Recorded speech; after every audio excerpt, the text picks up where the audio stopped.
Hello, welcome to the April 9th, 2024 Club Cubase livestream. My name is Greg Undo and I'm the host of the livestream today. If you have not attended a livestream before, how it works is you can ask questions in the live chat field or simply send questions in advance to clubcubase@steinberg.de. When asking questions, realize that my ability to perhaps answer questions in a real-time manner may soon be eclipsed. So if you don't see an immediate response to your question, if we could avoid asking the same question over and over again repeatedly, that would be appreciated. It just takes longer to get through the questions, and we could answer more questions without that. We should have an index of all topics that are discussed in today's live stream pinned to the top of the comments field several hours after the live stream ends. So once the live stream ends, I'll take a dinner break and come back and rewatch the live stream and type up all the questions with timestamps so you could easily navigate. If you wanted to search for topics been covered in previous live streams, there's over 32,000 questions that have been answered.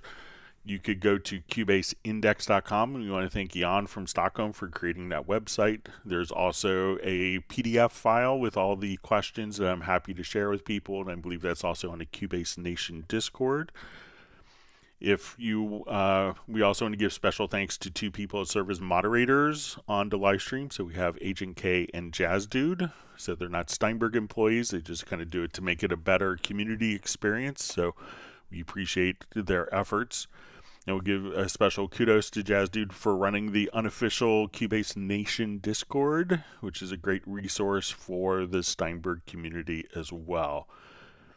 So once again, my name is Greg Undo. I work with Yamaha Corporation of America. I primarily focus on Steinberg products, and I'm presenting from today in the United States from outside of Washington, D.C. area in Alexandria, Virginia. And if you're watching this live, please feel free to introduce yourself and tell us where you're from. All right, so with that, let's go ahead and get started. And I think we had a question that was asked before the live chat. Let's see if it's... I captured it. It says, hey Greg, in the expression maps window, there's an option at the bottom left for program change messages. Well, I'm familiar with mapping expressions to select key switches. I'd like to be able to, for instance, create a MIDI event where MIDI channel 1 is a flute, channel 2 is a lead, channel 3 is strings, channel 4 is a trumpet, using map expressions to switch between channels instead. So generally the MIDI expression maps, so let's go take a look. When we go to look at an expression map, and we can do this by going to your MIDI menu to expression map setup. And generally what we're doing with the expression maps is just to change between different articulations. So generally these instruments will be on the same MIDI channel. So when we have our choice, we could have between, different key switches. So if we wanted to perhaps, create a map here, we could see key switches or program changes to switch between those particular different areas. Now, usually the expression maps won't necessarily work across different MIDI channels. So if you wanted to have an event here, so let's look at this event, and we'll have this on, let's say, a Hallian Sonic instance, and we'll have it for like a flute sound.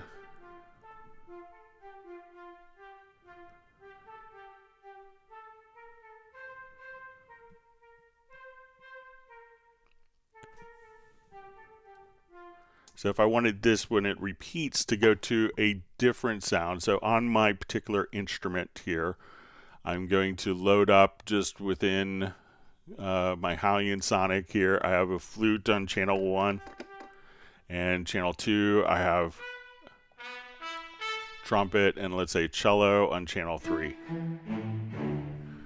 So if we wanted to just change within the editor, there's a really easy way to do this. Is we can see that MIDI channels, MIDI tracks themselves will often be fixed to a particular channel. But we can see channels 1 through 16. But if we wanted to have multiple channels on a single track, what we could do is click on any. So I will now go into my editor. I'll say, okay, let's take these notes here, and I want them to play on channel 2.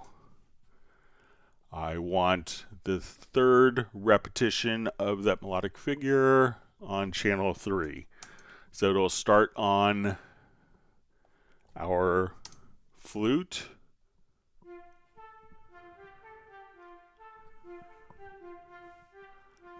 And then when it comes right here, these notes will go to MIDI channel 2, which in Halion Sonic is going to be the trumpet. So if I did it correctly.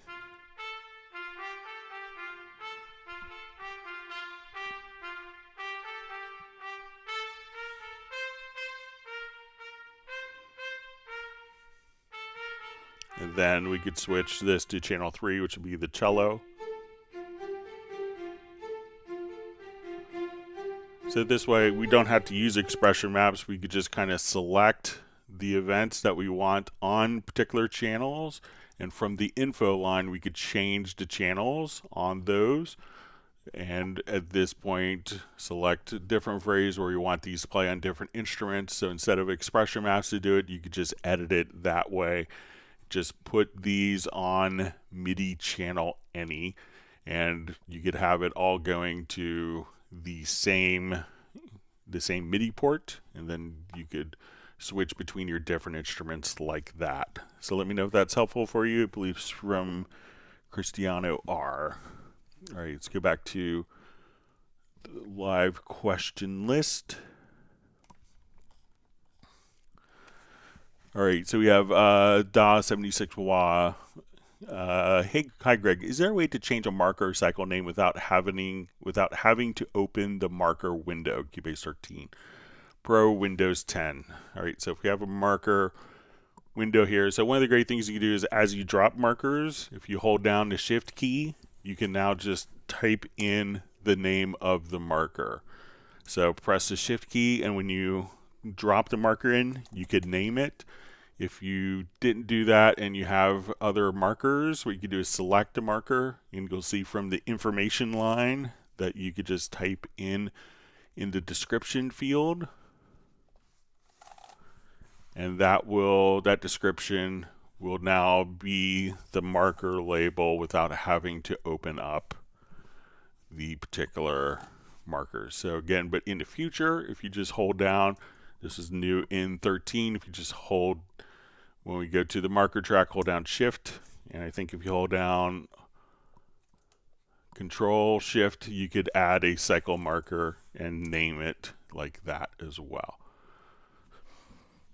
So let me know if that's helpful. Wonderful to see Michael Marshall checking in from Somerset in the UK. Always great to have Jazz Dude on, and Jan from Cubase Index. We have Zohar Kyav saying hey to everyone. Thanks for joining us today. Michael Graybill was saying hi from Dallas. Thanks for being online today.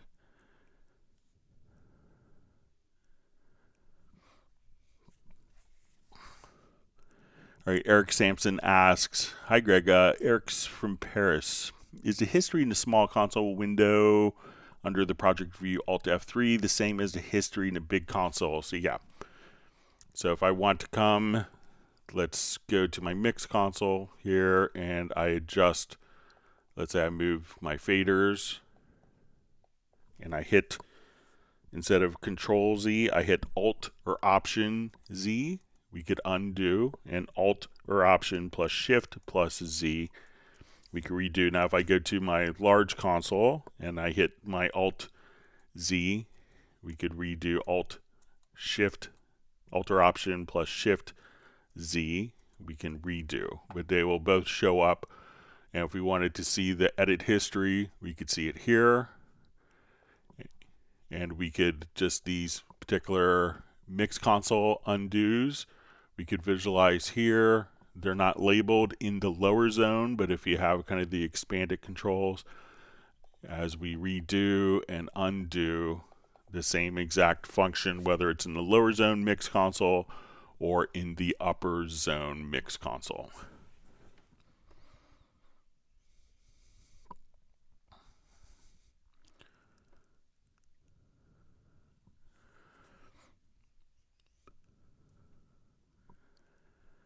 Okay, so we see Matt Elston joining us. All right, and Eric Sampson asks, what is the editor tab in the inspector panel on the left? Okay, so let me just see.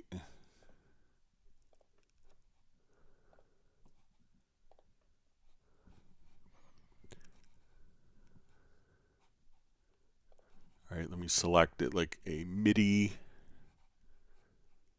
track here.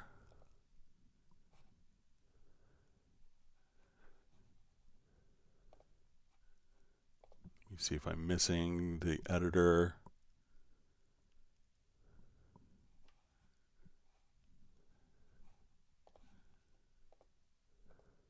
So I'm not sure which is the editor tab. Let me just reread it.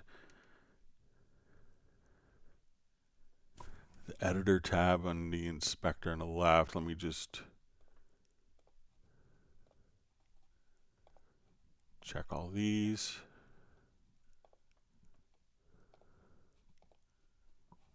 Let me get a setup sections. Yeah, so let me know if it's in inspector. So I'm not sure if it's this editor tab that you're referring to, or you can see kind of the edit channel settings, but maybe if you could specify, Eric, which editor tab in the inspector. See if I'm, let me see if it's, I don't think it's going to be under visibility, if it's in the channel inspector or the track inspector. But I don't see an editor tab, but let me know if I'm misunderstanding. Wonderful to see Uno Momento from Finland, where it's 15 degrees centigrade. And always great to see Dallas LaRue, loyal attendee from Las Vegas. And we have Soren from Sweden, as well as Benny.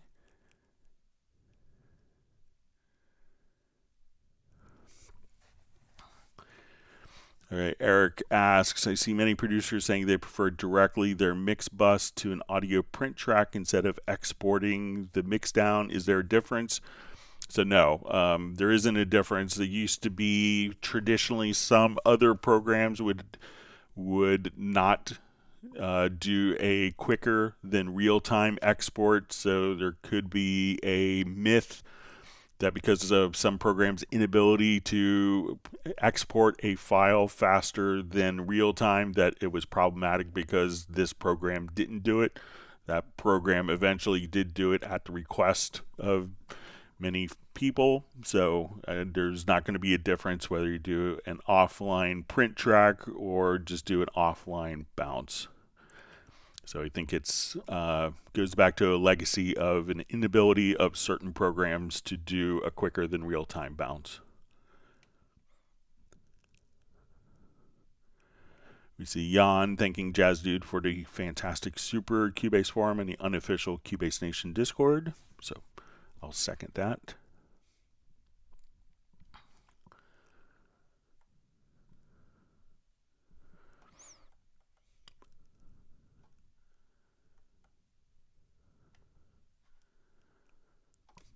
Okay, so we see Michael Graybill says, want to say thanks Steinberg for the last Cubase update to fix the problem that showed up in 13, not being able to copy paste single data points on CC lanes. So happy. So it's great.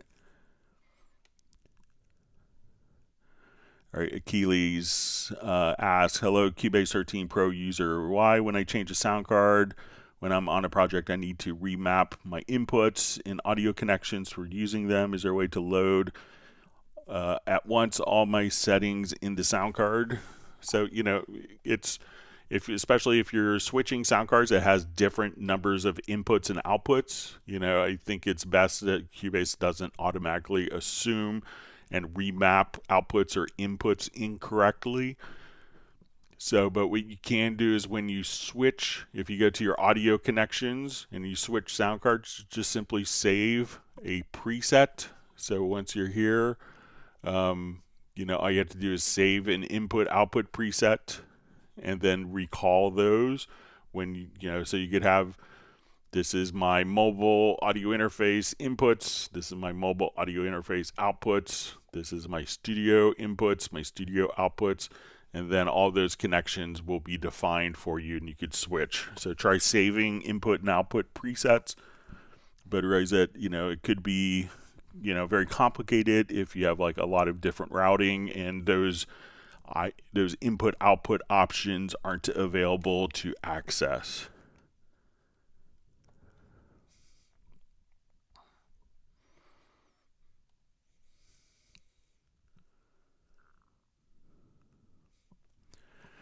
All right, Angelina Gargano asks, hi, I'm using 13.03. When I close my mixer and reopen, the routing sends pre and inserts all collapse. I check the expand exclusivity. As stated, all works, but this. So mine seems to be working. So I will come over.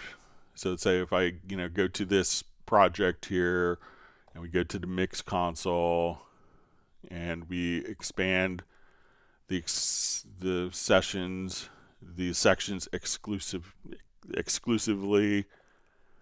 This works if I have that unchecked and I have those both turned on. And let's say I save the project and I'll close this project. And let's reopen it.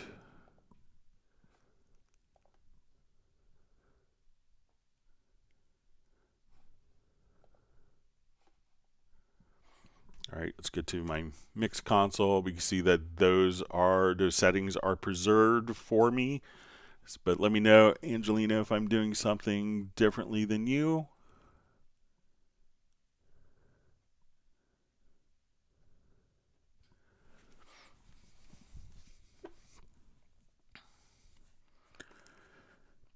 Okay, so we see from Zohar, it says, can channel changes be used with native instruments? Contact 7.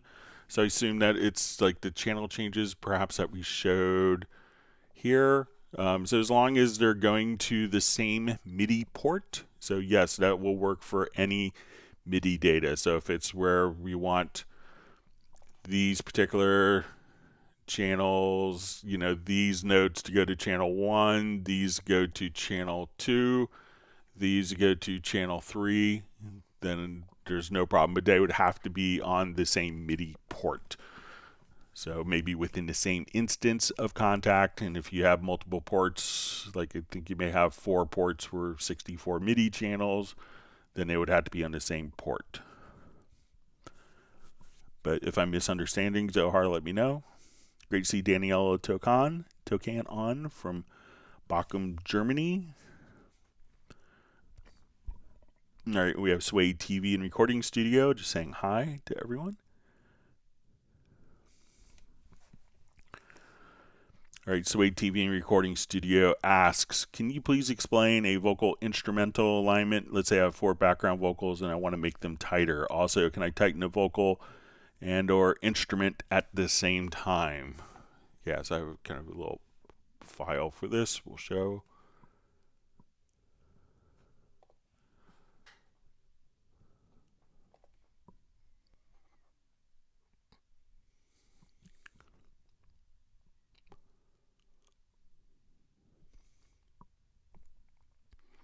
Okay, so one of the great things that we have in Cubase is kind of built-in audio alignment. So let's say if we have background vocals like we see here, and we can see that visually these vocals are going to be off rhythmically, so we listen to it.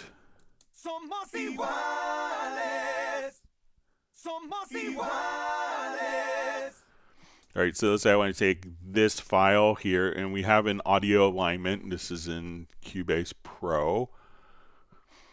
So you could generally access it right from up here, but there's also just from the audio menu. We could open up the alignment panel. So I'm going to select this as my reference. So this is what I want the other tracks to map to. So I'm going to select these, and I can select multiple tracks, which is better than some other systems. You have to do them one by one. I'm going to select those multiple tracks, and we could choose to match words, which is good for vocals. So I just have both checked, and we'll just say align audio. And now as we listen to it, and you can see visually that it's tightened up.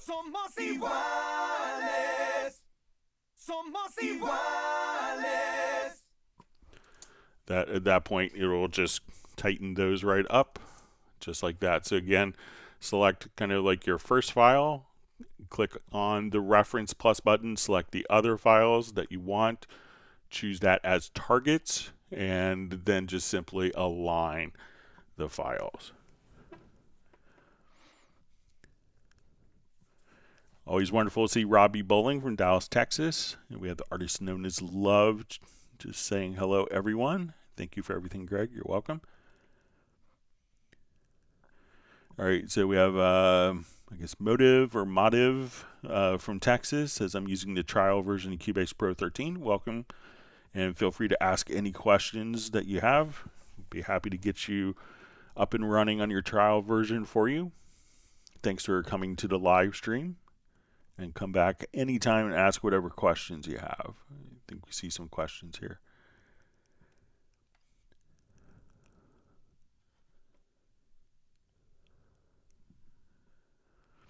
William E. Barry says, live the content or live the content, or maybe love the content. Can you refer me to an in-depth instructional troubleshooting MIDI connections and settings for external instruments such as a synth? Okay, so to do this, what we would want to do is first we could go to our MIDI device manager. So if you wanted to actually work with an instrument, so let's come over here to our studio menu, and we'll go to more options, and let's go to our MIDI device manager. So I think I have this kind of set up. So let's say I have installed a device. In this case, I did a Chord 05RW, which I just have in my rack. At this point, we could open the device, and if we want to see like our patch banks, we could see all of our different patch banks here. So you can make these lists if you need to. Now what we want to do is, so we've defined kind of our external device here. Let's add go to our studio connections, to our audio connections. We will come over here to external instruments, and I think I have this. I'm going to remove this. So let's add an external instrument. We're going to call it our Chord 05 RW. I know there's a slash in there somewhere.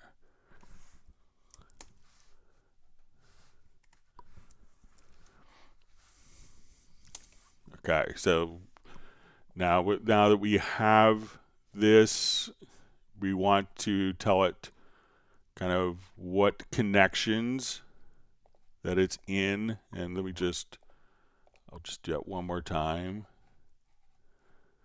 So again, we're going to add our external instrument, and we see this associate MIDI device. So here we're going to, at this point we could say we could create the device, and we could give it a name if we wanted to here as well.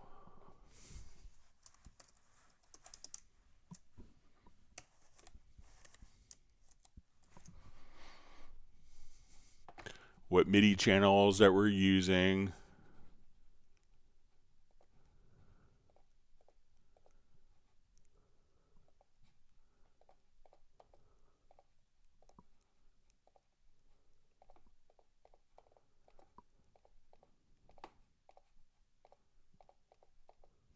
Okay, so we'll hit OK. So we see we just kind of labeled this differently now. Once we are here, we could give this particular one a name.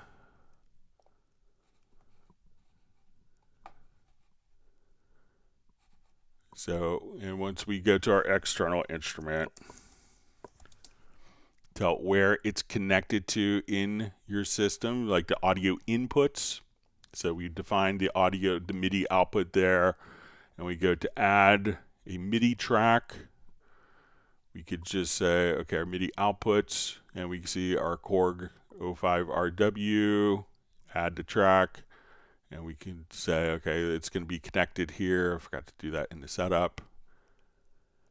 And then you're all set.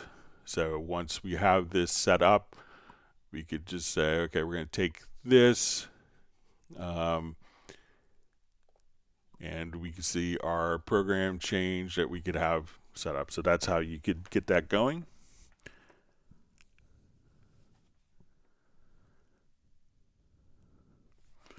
Okay, so we have a question maybe from Motive or Motive. Hi Greg, is there a way to have a menu pop up when you right click on an audio event? The menu would display different actions, options you could do with the event. I'm coming from Studio One, so if you hold down, I think it's just Control, this will give you kind of a context sensitive option.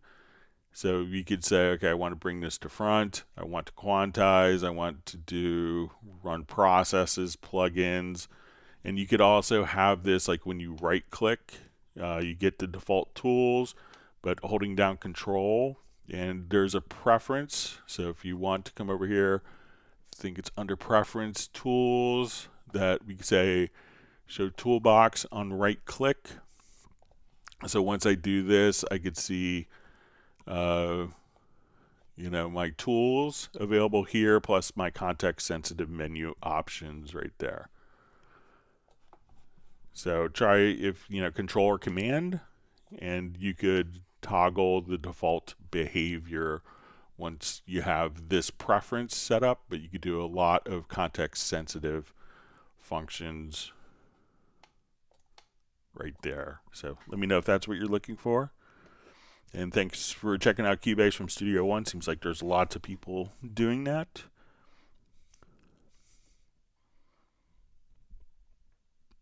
All right, so we have Prof says Malweni Exosho. I'm sure I pronounced that incorrectly. And it just says, meaning hello to y'all. Thanks for the kind sentiment. All right, John Costigan from Kenosha, Wisconsin, just saying hello to the whole Cubase gang.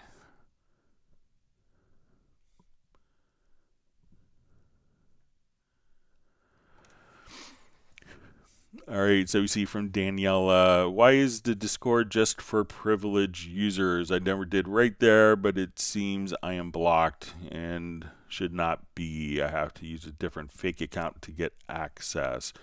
So, the Discord is not an official Steinberg thing. So, so it's not actually run by Steinberg, so.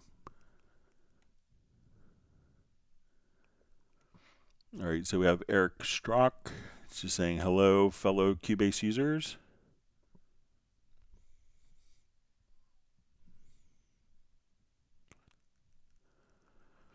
All right, so you see from Angelina Gargano, it says, yes, I saved my project, reopened it, but Mixer doesn't open the way I leave it. I tend to open and close the Mixer a lot, but this isn't an issue. I've installed 13.021 and my Mixer works fine.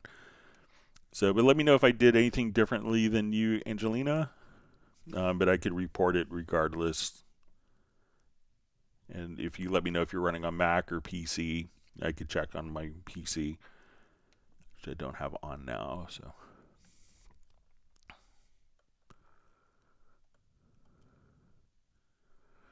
All right, Zohar asks, on Cubase 12, when I load a plugin in an insert, it no longer opens automatically. Is there a setting that I could change so that it opens automatically? Yes, you answered my previous question. Thanks. All right, so there is a preference. So let's say we go to add an insert effect. Generally the behavior is that when you go to add an insert, that the plugin pops up immediately. So I think that's a preference. So let's try going to your preferences,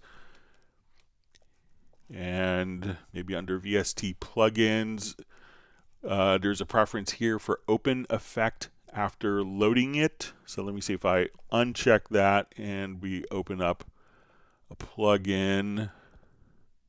Now it's not opening. When I go and activate that preference, I go to your preferences menu. under VST to plugins and check to make sure that this is turned on, Open Effect Editor after loading it.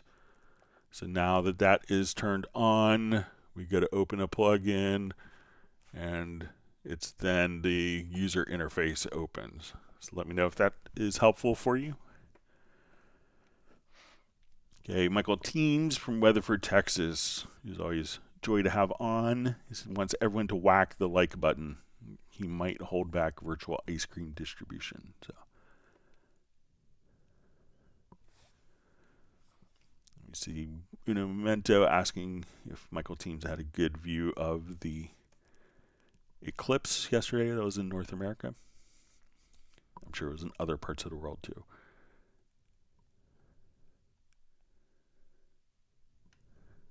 All right, and Michael Teams did get to see the eclipse.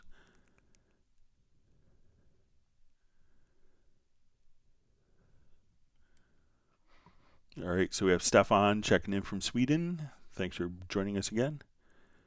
All right, we see William Berry just says, thank you very much. You're welcome.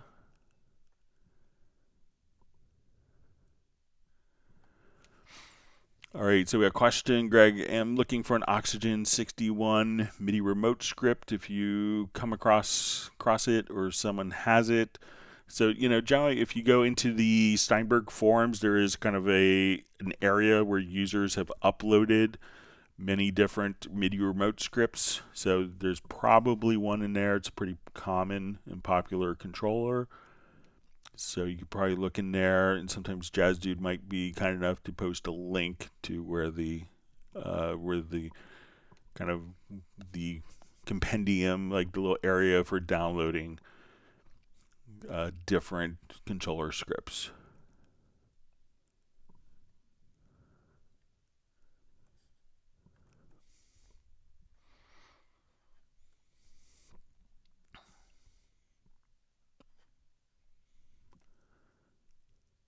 All right, so we have Trond from Norway joining us. Thanks for joining this evening for you.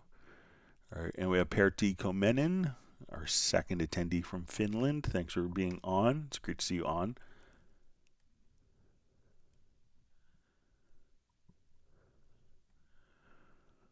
All right, and we have Michael Fox sending greetings from Swansea, UK.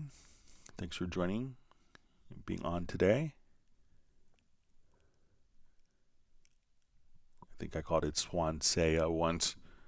I looked it up. It was off the sea, so I'm like, oh, I'm an idiot. Anyway, hope I pronounced it more correctly.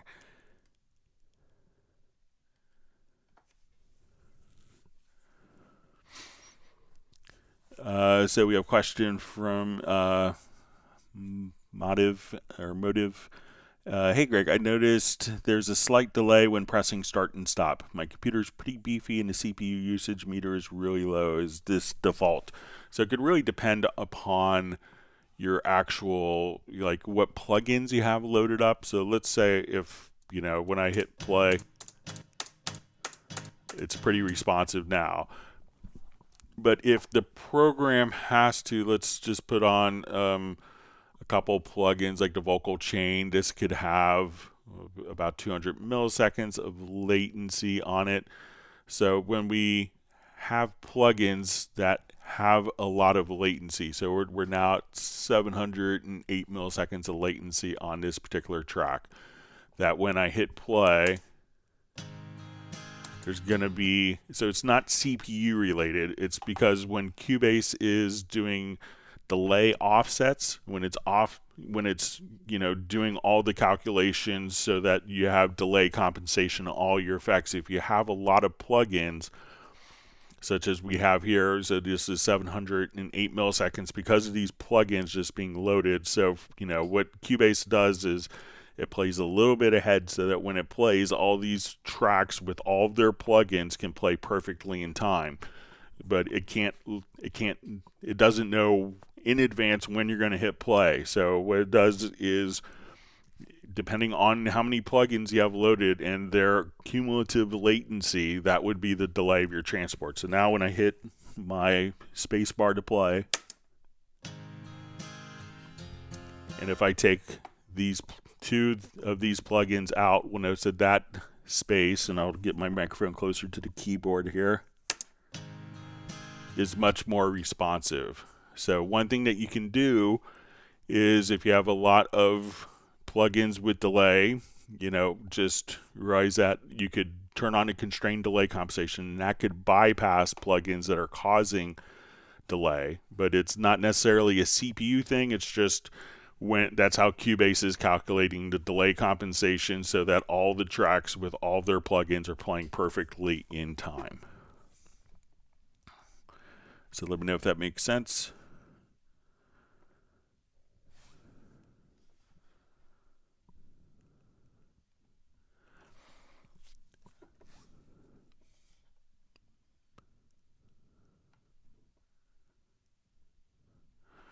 All right, so we see from Angelina Gargano says, yes, I run a PC. I did what you stated. Issues in 13.03 with the mixer. Yes, please report. In Cubase forum, others are having the same issues with the mixer. Thanks so much for your time. So I'll check it on my PC, but I'll report it regardless that you're running into it. So. All right, Zohar just says, just change it along with you. Plugins are now opening. Awesome. So it's good. Spooloo says, glad to be a part of this. Thanks. We're glad to have you. Without attendees, the live streams are not as interesting. All right.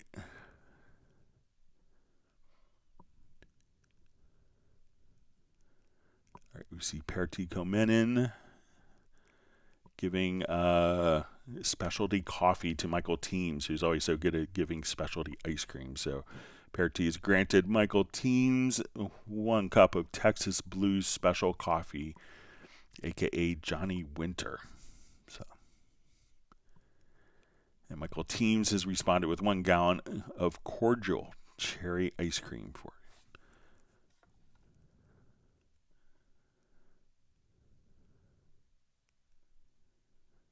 All right, so we see Spooloo says, please say hi to Ray with Spooloo. Okay.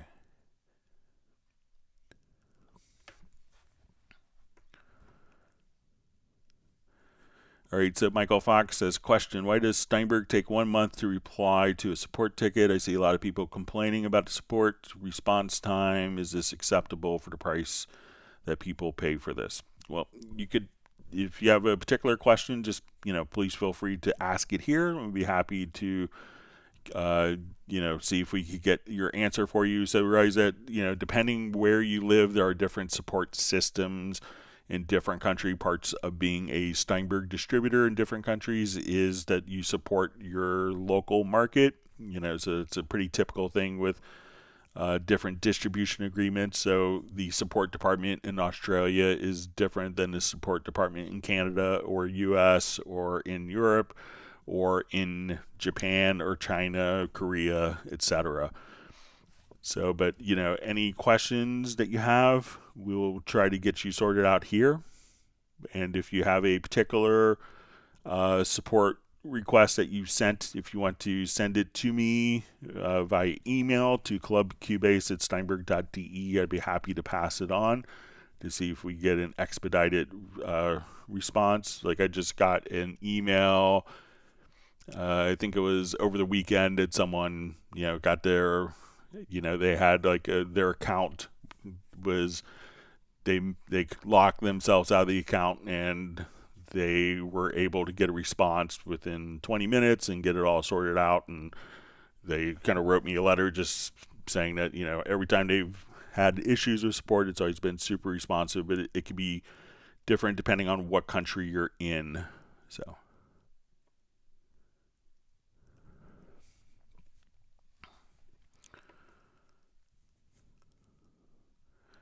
But yeah, please ask your question here, and we'll see if we could get it answered for you.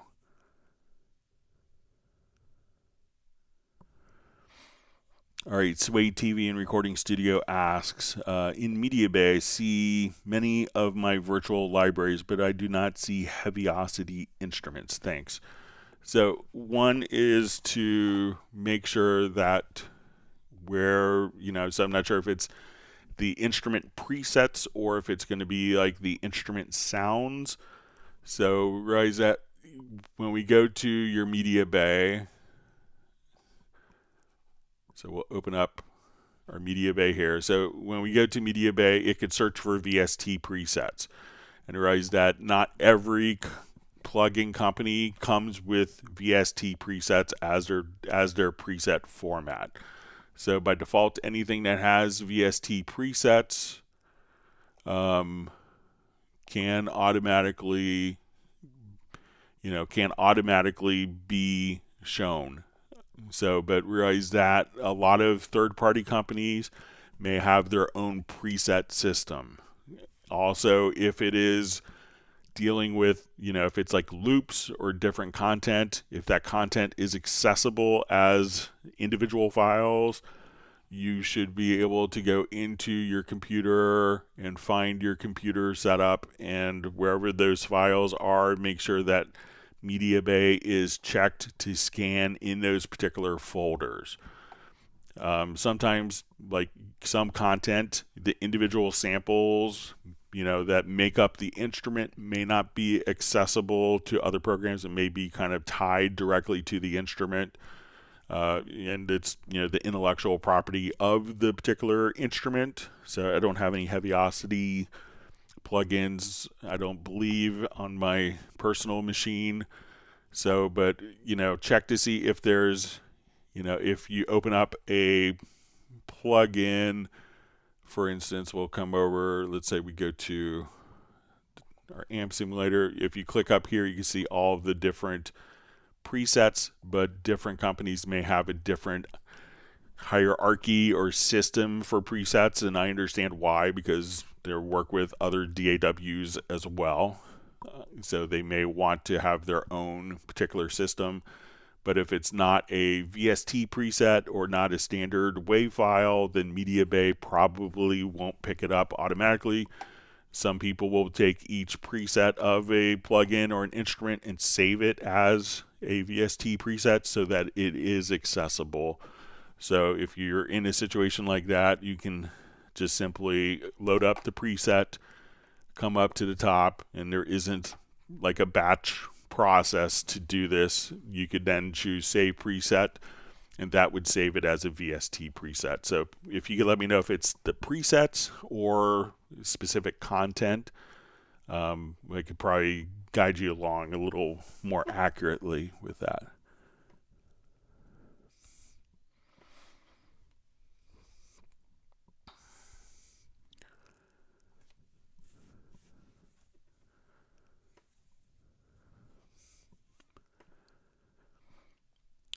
All right.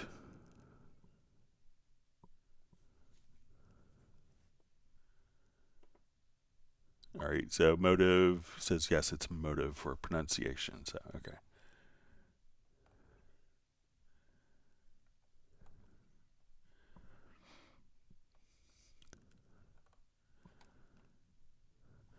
All right, so Soren asks, Greg, is it smarter to use the fader to control the reverb send with the actual send value maxed out on the channel or not? I hope you understand my question.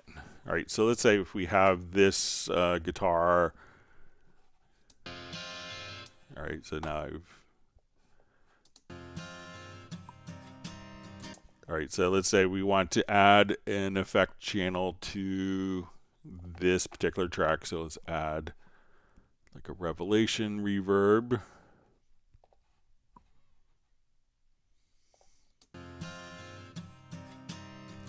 All right, so now that we've added that Revelation, we'll come over here to, let's say, our sends, and we want more of that reverb.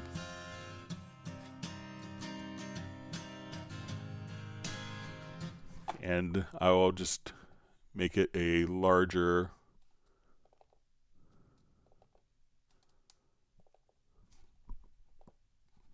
We'll come here. We'll make it a more obvious reverb.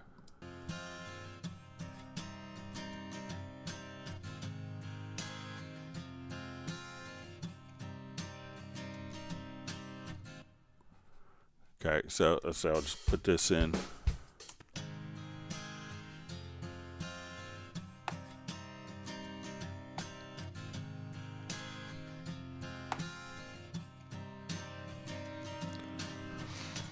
Okay, so we have this guitar going into the reverb via the send right here, and I'll just open this up to make it more obvious. Okay, so is it smarter to use the fader to control the reverb send with the actual send value maxed on the channel or not? Hope you understand my question. So what I would do is I would generally, if I understand, I would generally kind of leave the reverb at unity because I may want to use it for different channels. So I would say it's not, if it was just on one particular channel, I may take the reverb send here and play with it. But if I wanted to be able to use that same reverb on a guitar and voice and piano, at that point I would probably choose to just do my reverb amount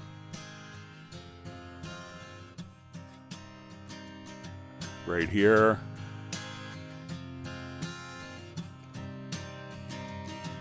So as we kind of blend more of the reverb in, and that way on a piano I may want less, on a vocal I may want more, the guitar I may want in the middle, and that way so that's how I would probably set the gain or the amount of the reverb and adjust it.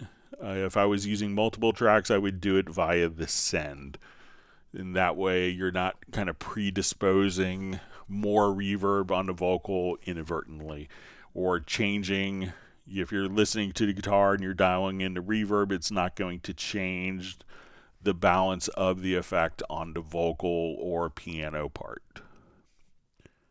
So, but let me know if that makes sense or if I'm misunderstanding. All right, see, Pear T. Comenin was grateful for the cherry ice cream from the cordial cherry ice cream from Michael Teams.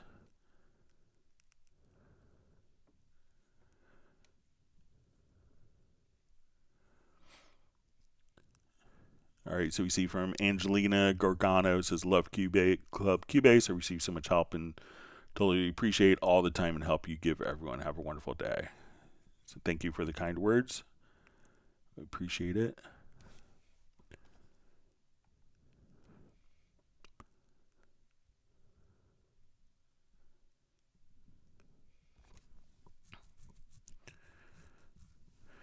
All right, DJ Ride says, when I use my Groove Agent, when I'm flicking through different kits, sometimes it says, do I want to overwrite the global settings? Why does it do this? All right, so let's see if we could get it to do the same for us.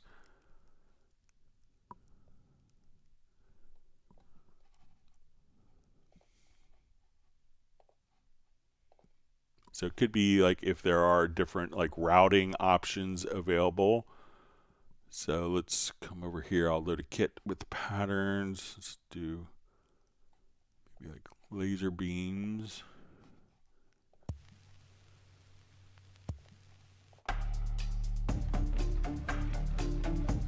All right, so let's say if I want to now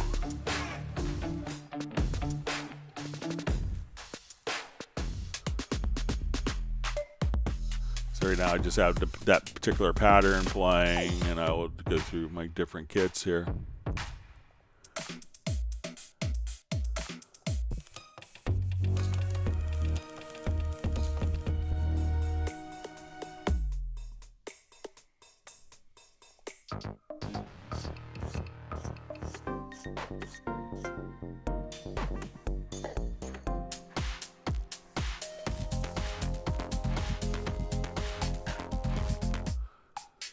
But let's see if I maybe had done some routing on a particular instrument here.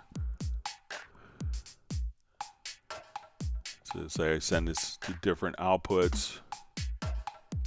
If we could trigger the message, we can go back.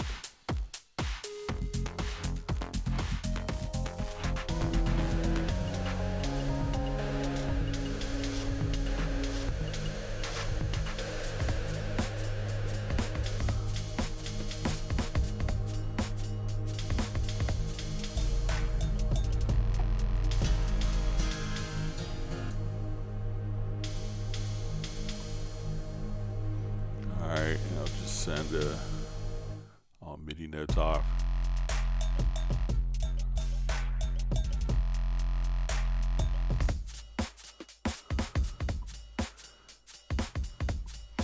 So I'm not sure if you have any routings that are set up, or or different MIDI remote. So let's say if I'm here and I have it set up for like a Yamaha electronic drum kit. Let's see if that will.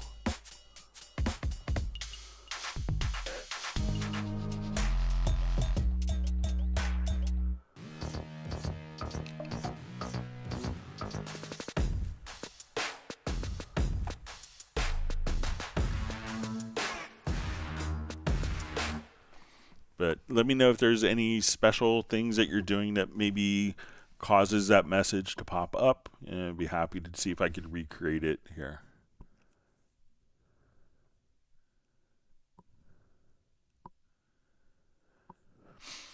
All right, so we see Soren says, Greg, my email the project that had Hallian Sonic failing. It cannot be recreated. It's failing at random. Restart it with computer or new HS instance. Takes away the failure. Now you know. So the one thing that I found about the project, and Soren, we had talked about a project where a particular track wasn't playing. The one thing that I noticed with this, I think, so I have it up here. And he said it was the extracted Vox wasn't playing. So let's say if we.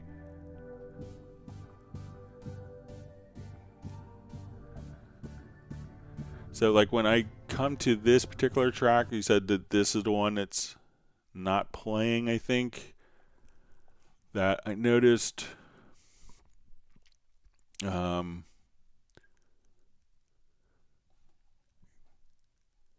think it was that track you said that wasn't playing, but I noticed that when we go to like the MIDI volume was all the way down. So if I come here and I just turn the volume up, so so maybe Soren check to see if it was maybe because this volume was all the way down, so that could prevent that track from sounding. So check that just in the very top. If you go to kind of the default instrument tab, that was down. So, and it could be a controller that maybe sent that message, and if there wasn't a MIDI volume message, that's why it wasn't being heard. So that's something to check in the future, Soren.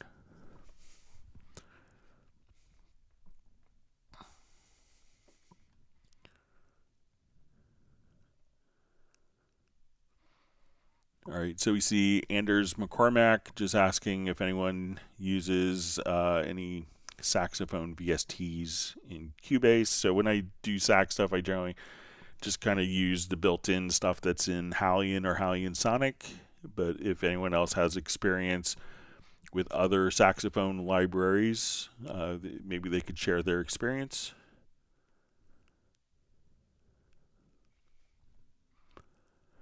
Wonderful to see Nick from Essex in the United Kingdom. Thanks for joining us.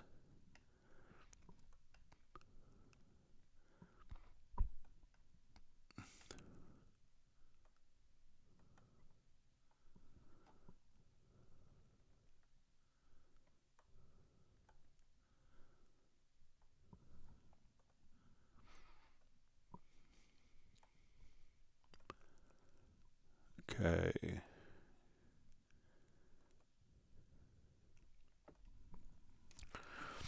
Okay, Angelina Gargano asks, what is the best way to record vocal with effects and not get latency? Also, would love to have the final recording not embed effects into the track, so if I need to change something later, I can. Thanks.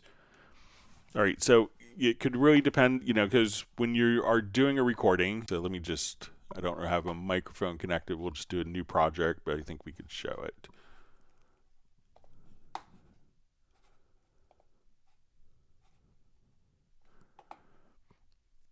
Okay, so let's say we'll have an instrument track here. I'll just load up quick kit.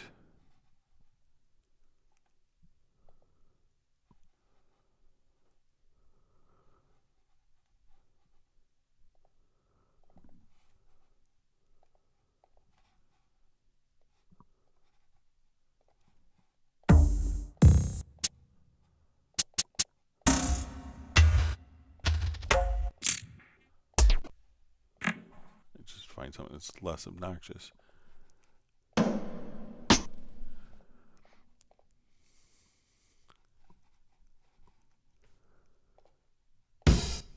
All right, so let's say if we want to record, so a lot of times what people do, there's a couple of different approaches. So if you want to hear the effects while it's going on, you can come over, and first thing you want to do is go to your studio setup and select under your studio menu, select your audio interface, and you want to make sure that direct monitoring isn't turned on.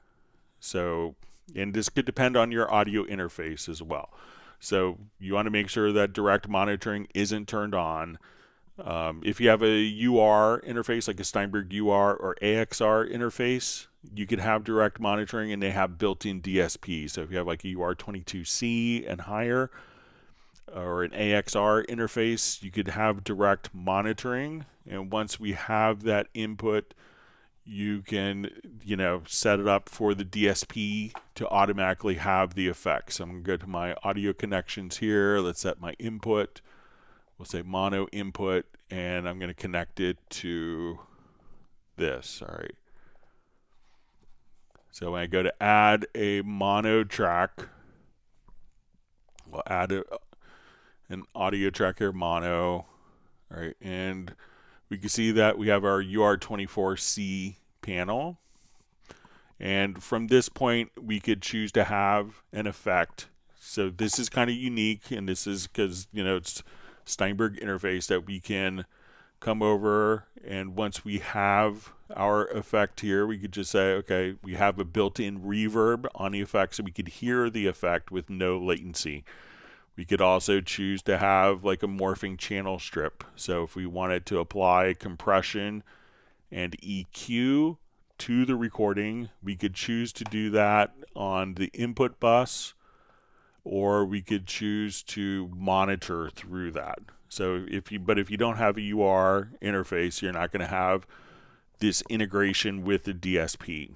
So sometimes if we put an effect on the input channel, so if we put an EQ on our input bus, this will embed that EQ into the recording, and we can't take it out.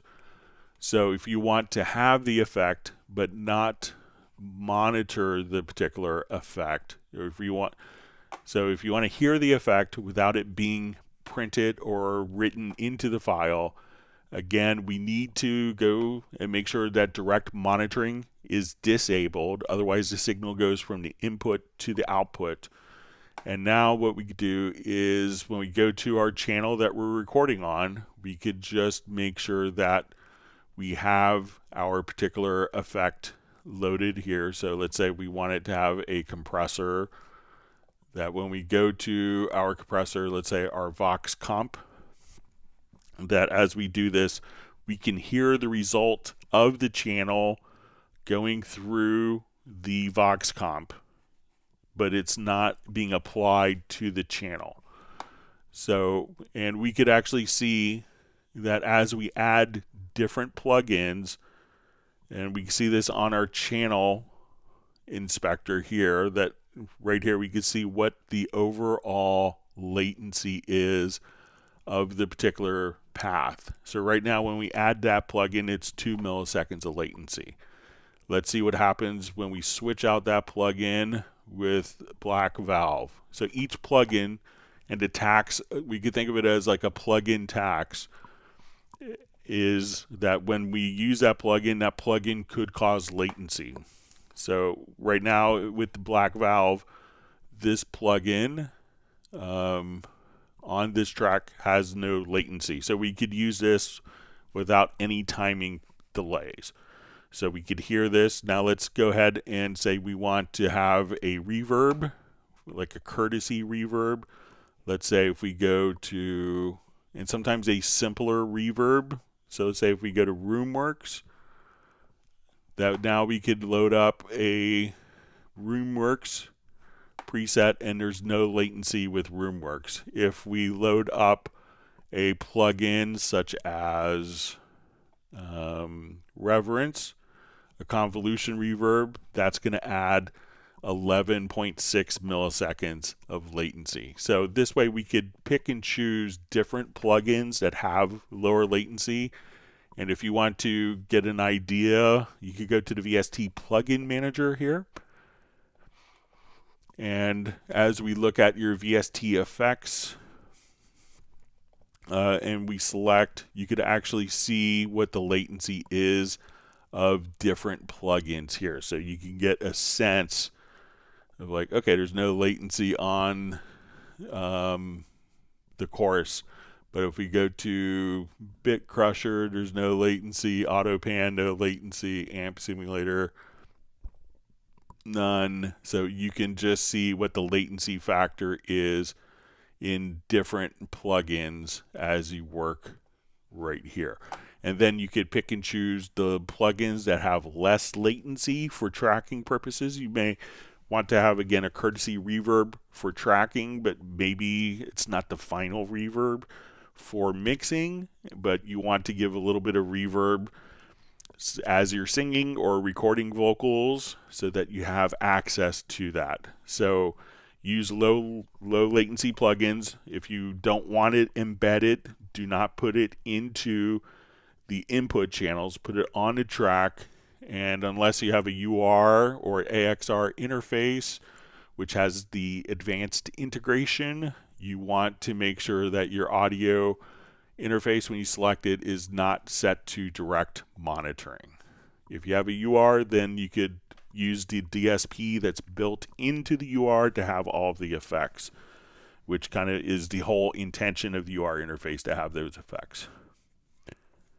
So let me know if that's helpful, Angelina. Wonderful to see Val checking in from Vienna, Austria. Thanks for joining us.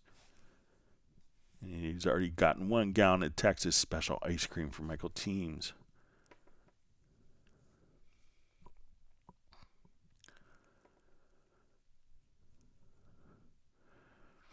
All right, so we see from Suede TV and Recording Studio says it's the instrument library not showing up unless I load Complete Control, yet Spitfire and East West show up. So some of the plugins are smart enough to include the VST presets as part of the installation.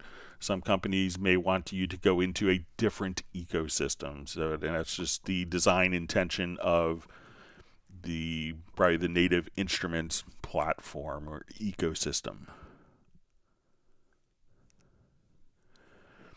All right, Motive asked, does Cubase have a built-in Dolby Atmos renderer, or do I have to get that separate? So it is included, so we'll show you how to kind of set up a project for Atmos. Let me see if I have the project. Yeah, let's see. I'll just open it up quickly to show you how.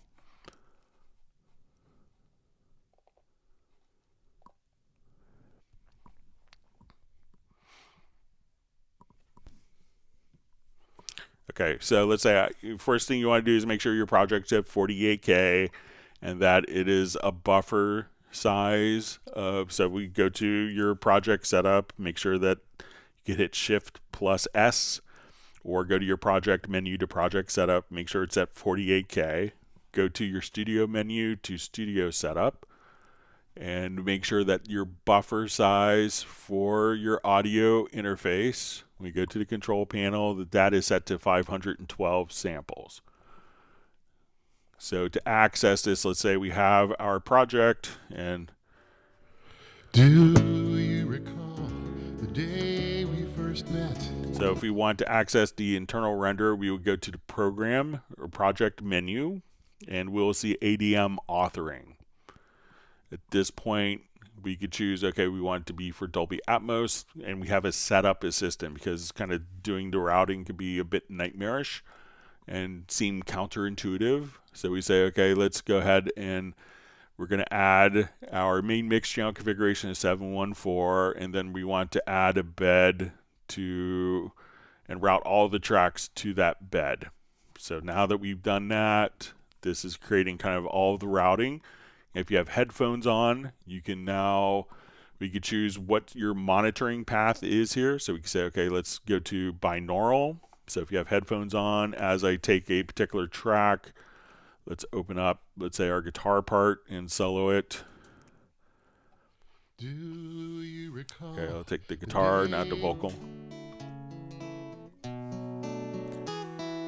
So I'm going to open up the panner, and we could see this little kind of kick out window here. And now we can see kind of our top view, and you may hear this kind of start to spin around behind you if you have headphones on. And this is doing kind of binaural rendering, and we could adjust our height.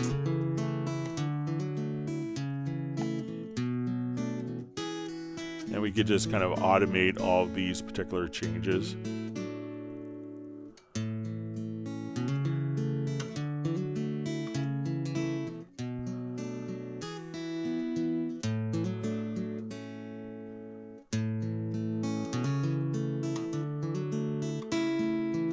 And then once you have, let's say, all of your mixing done, all you'd have to do, so this is your Dolby Atmos render, it's kind of done all the routing for you, is when you get to the ADM authoring, right now, just come over here and export the ADM file. And that's all you have to do. So it's included with Cubase and Nuendo. So.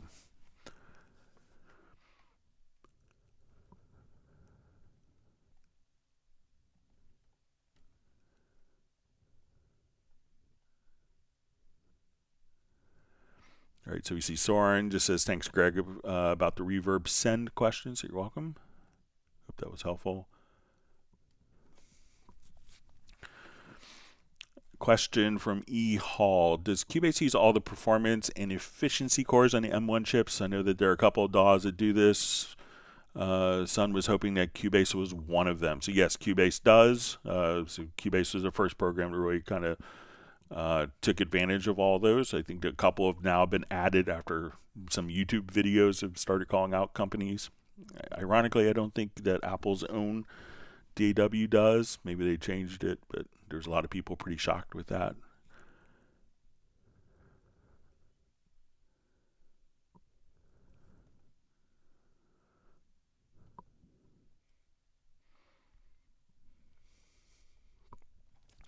All right, we have a question from Parabot2 who asks, hi Greg, Cubase 13 Pro. When I drag chords from chord pads and play onto a track, then back, they don't sustain as per the MIDI. The first note sounds for a short sec. All right, so let me go ahead and try this.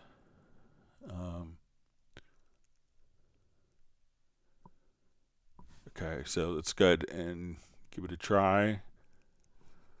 So let's say I have a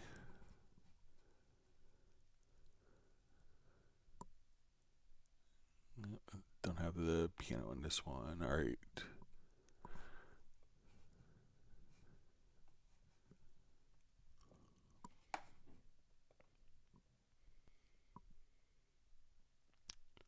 Just open up a different project.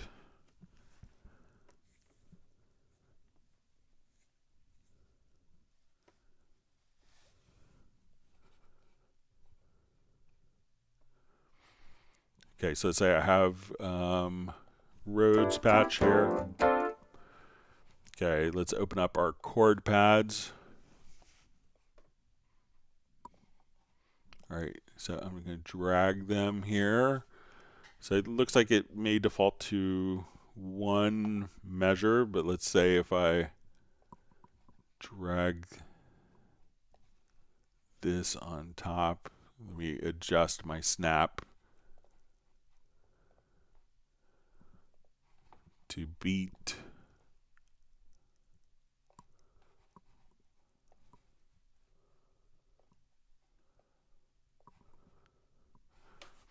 So let's see what it sounds like. I'll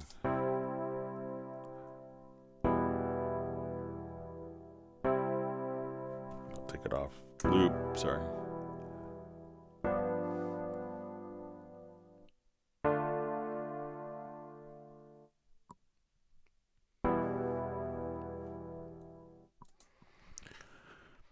So it seems like it's kind of playing full measures for me.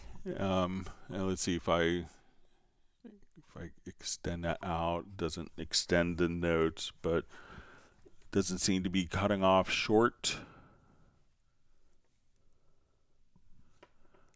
So it says when I drag chords from the chord pads and play onto a track, then back, they don't sustain as per MIDI. The sounds are short. So, it could also be, so see what happens if you, let me know, Parabot, if you open it up and it's sounding and it's like visually lasting for the measure. It could be maybe a patch that doesn't sustain as well, something that just is set up as an attack that you're playing it back through. So let me know if that's the case, or if it's like a piano or something that has sustain on the actual sound.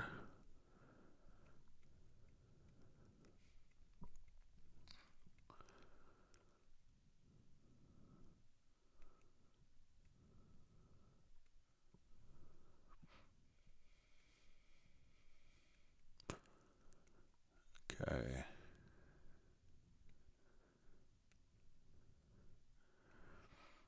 All right, so we see Thomas just says, hello, I just purchased a 4 terabyte external SSDs due to USB hub issues. I'm planning to move all my libraries without any exceptions to this single drive. Anything I should worry about? So no. And if you don't know the easy way to do this, to like moving all of your content, at least the Steinberg content, is there's a utility called the Steinberg Library Manager. And so let's say, I have all of my Hallian content, or all of my, different, my Cubase content. If we just kind of, let's say if we just select these different, we could just put a check mark, and then we could just choose a new path. So when you go to, now if we click on move, it'll ask us, and then you want to select your new 4 terabyte SSDs, and then just choose it right there, and all the Steinberg content will be kind of linked. So that's the easy way to do it. So it's really easy for Steinberg content. Most companies have a similar utility for their content for sample-based instruments, or instruments that have a lot of content.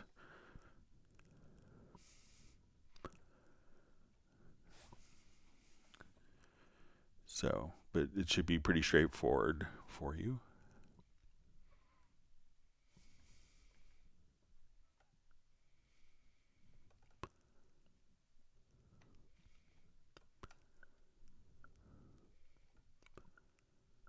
All right, my chat field just jumped.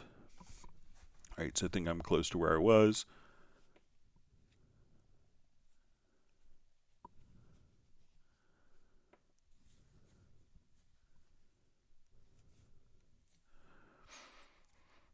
All right, so we see Michael Fox is saying it, calling Germany, support from England, costs money. So yeah, please feel free to ask your question here.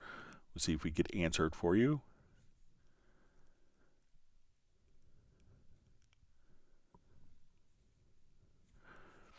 All right, so we see from Tim K, says, I'm grateful to be here once again. Most of what's discussed here is beyond my level. I've learned how to import audio from my Zoom H5 and how to record guitar in. I'll keep returning and learning. So ask whatever question you have. At the simplest, the worst question you could have is, having a question and not and just not asking it. So any level of questions is fine, but we're always grateful to have questions that are advanced or very simple. Right, that everyone that is an advanced user was sitting in the same exact place you were. I was there too, So everyone has been at the same level, and just through experience and working through different things, and hopefully forums like this can help you. If you have just a little conceptual problem, hopefully we can help get you along the way. So. All right, so we see from Soren, says, thanks, Greg. I'll keep an eye on the MIDI volume level if it happens again. Yeah, check that out. It's something that sometimes people will have a MIDI controller, and they may move the fader down, and they think they're controlling something else, and they accidentally throw the MIDI volume down, and that could make that particular part not sound.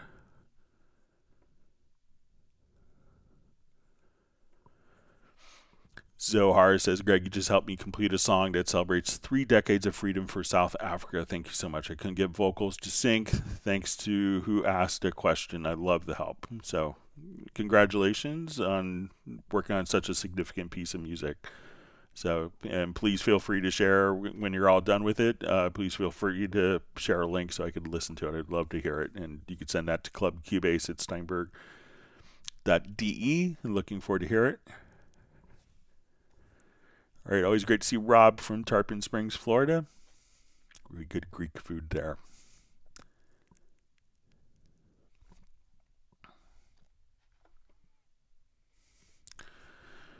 All right, Louis Che says, hello, Greg. I use an Apollo interface via Thunderbolt. Is it possible to add more input channels via Dante? Would both work at the same time, or will it be a conflict? Thanks. So realize that the Dante is a great way of being able to expand different, to expand different I/O options. And I want to take converters from this company. I want to take a piece of hardware from this company and mix and match because Dante handles all the clocking. I don't think that the Apollo interface will work with a Dante-based system. So it's a limitation of the Apollo interface. I don't think they have a Dante-based solution. I think it is strictly Thunderbolt. So your Apollo interface won't really talk with a Dante network. But Dante networks, you could have 4 or 5 different mixers, different I/O options, and through Ethernet, connect those to your computer and mix and match different components. And Dante itself handles all the clocking.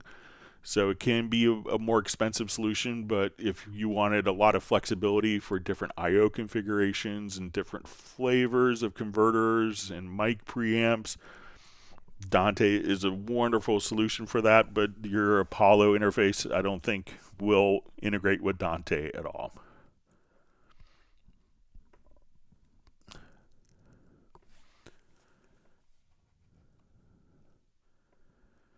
All right, so Maestro Musician says hi to everyone. All right, so we see Angelina Gargano just gives me an okay sign and says, perfect, thanks.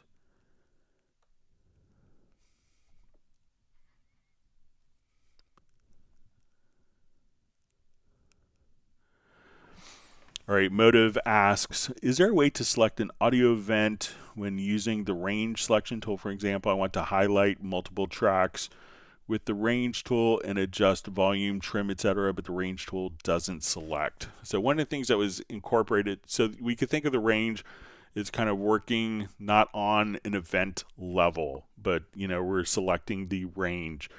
But we'll show you a quick way of doing this with the range tool. And this was added in 13, which is a great little workflow addition.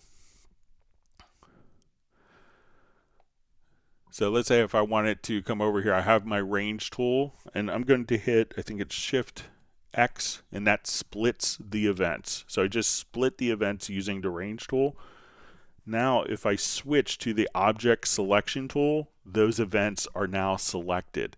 So I can adjust I could trim, I could adjust my volume. We could say, okay, I want that to start there, and I have this in shuffle mode, sorry.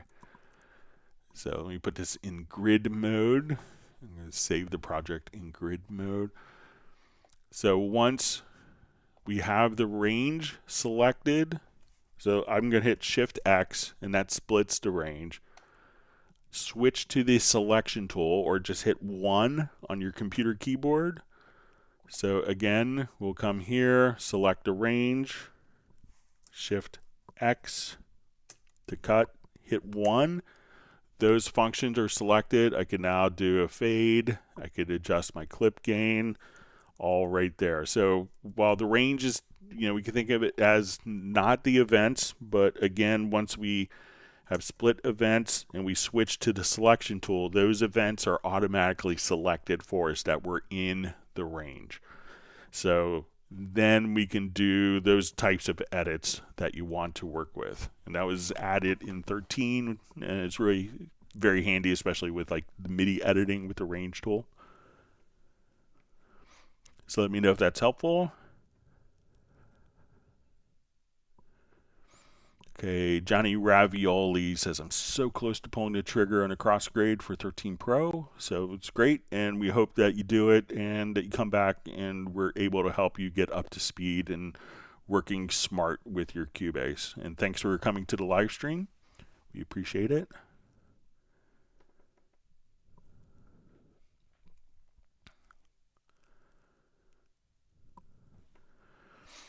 All right, John Kutsalinas asks, hi Greg, I was wondering if I create 5 string VSTi channels and route them to a group. Would these 5 instruments be equally distributed on the PC cores, or because of the group going through one core? All right, so if we were to do this,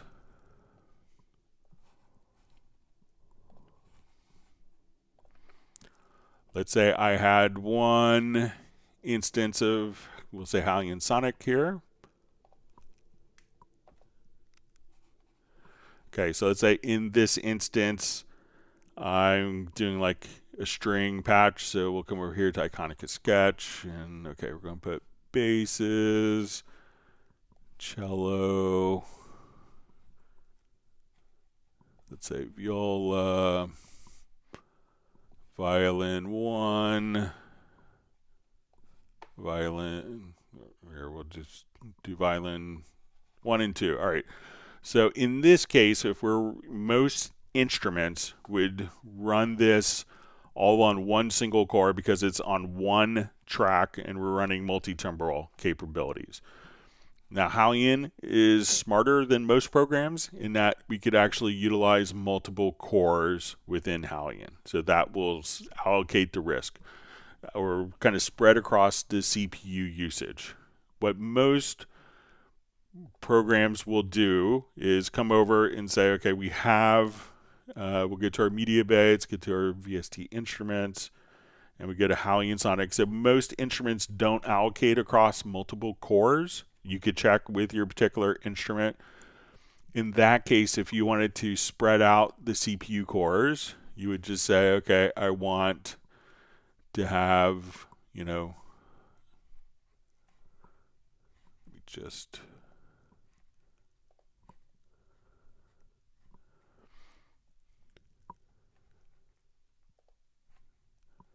all right, so we would say, okay, violins 1, violins 2, violas, we'll say cello.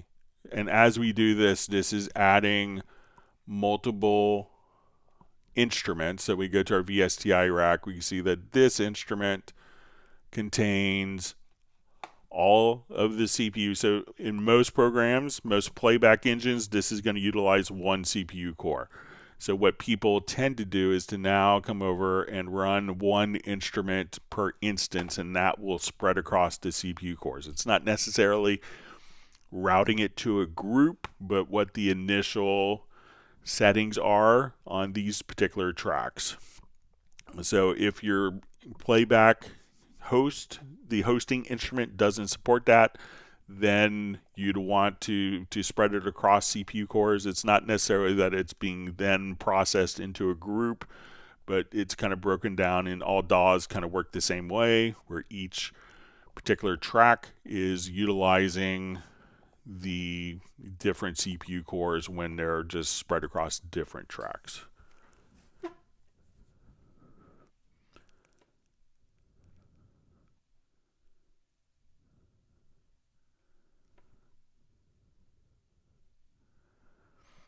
All right, so we see Daniela Tocan just says for the saxophone plugin uses a Yamaha WX5 with the Yamaha VL70M, and as a plugin they use the Davidson Audio Multimedia EVI NER, maybe. So I think the WX5 and VL70 are hardware solutions, so, but probably the WX5 will work as a controller for maybe the VST plugin. Thank you to Daniela for sharing that. All right, John Kutsalina just says many thanks and hugely appreciative for all your streaming videos. They're very extremely helpful. So I'm glad they're helpful. Otherwise, I'd be probably wasting a lot of time. But I'm just glad to be able to help people get up to speed and use their Cubase better.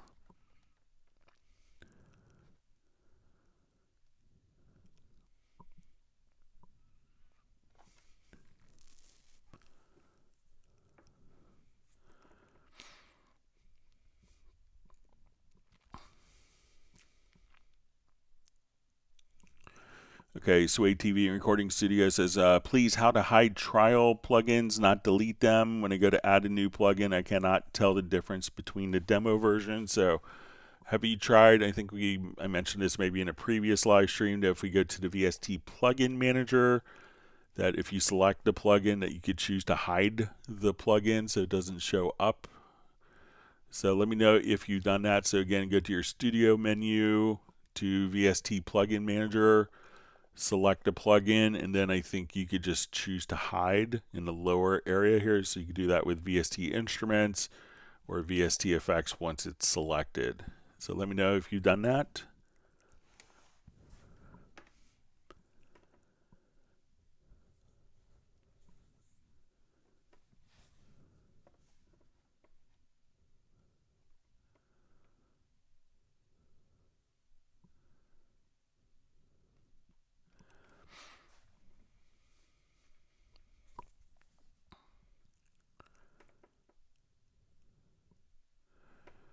All right, so we see from Wolf, it says Dolby Atmos integration is cool, but it's not possible to have a subwoofer in the control room, or does anybody have a solution? So let's go take a look at it.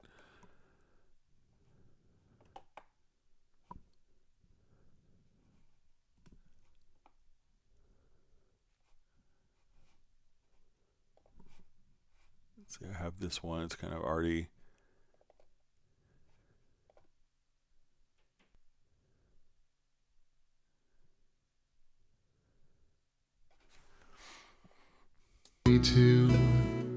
So, your control room is going to be now, I'm so in love. Your overall volume. Just like a long, long time ago.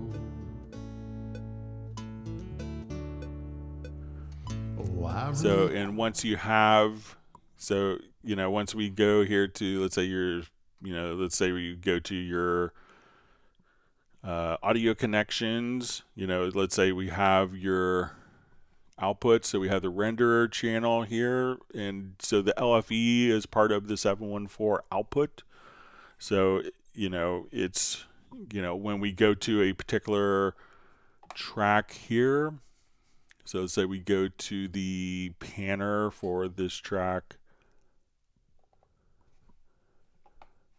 and then we could set the level here. I think this is the level to the LFE directly there for every, so that's your LFE level right there. So, generally you don't separate it at the control room level, but each track you could send to the LFE. If you're in beds, objects per Dolby specifications, you can't necessarily send to the LFE, but if it's in a bed, you can. So while there isn't a separate subwoofer control, you have the overall volume control right there, and you could route your tracks to the LFE that is routed through the control room. But let me know if I'm misunderstanding your point.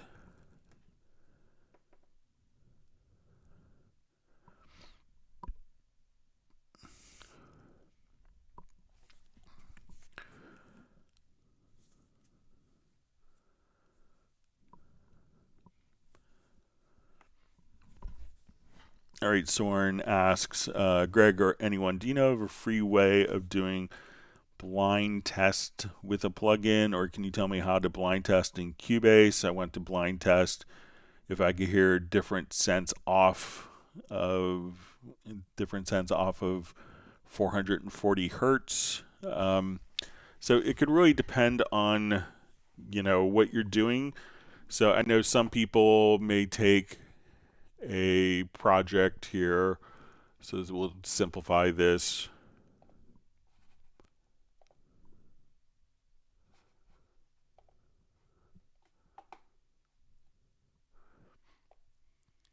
So let's say we'll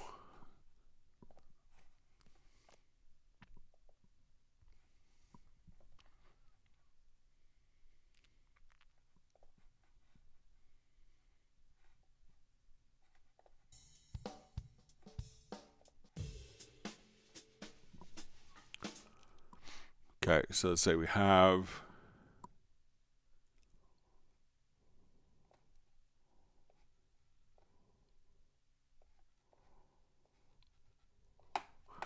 all right, so let's say if we're doing a blind test of a plugin, so let's say we'll have this.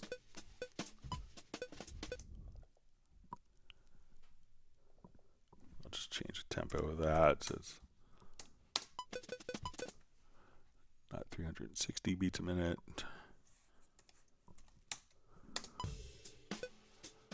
Okay, so let's say we want to do like some A/B comparison with this. All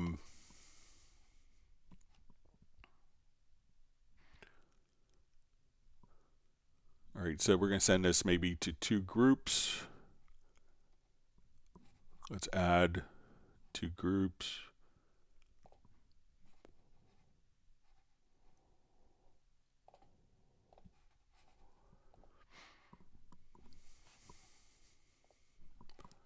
Okay, and let's see if we could, let's say on this we wanted to put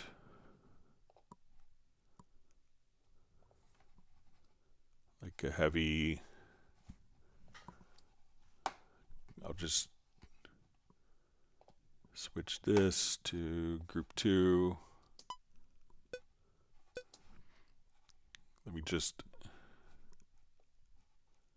get out of Atmos mode here real quick.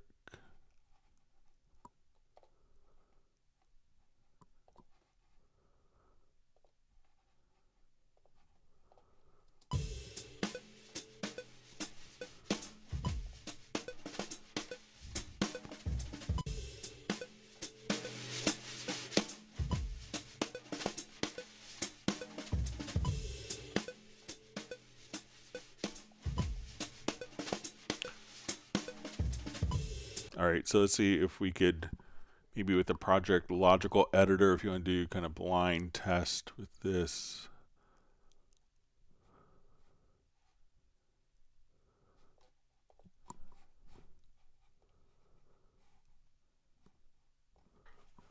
Let's see if we could maybe just change the routing.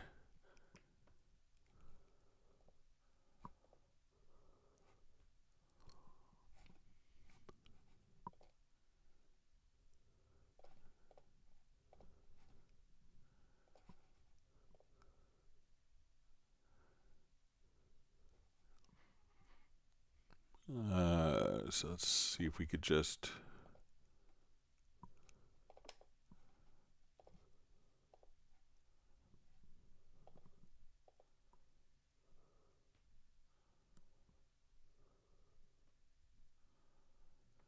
so we could change it there. Let me see if we do it on, so we could change the outputs there. Let's see if we could maybe do it in the control room.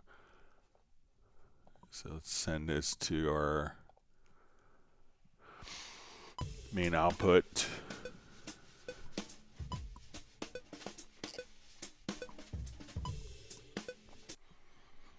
Okay, so let's come over here. So let's say we want to switch between our inserts.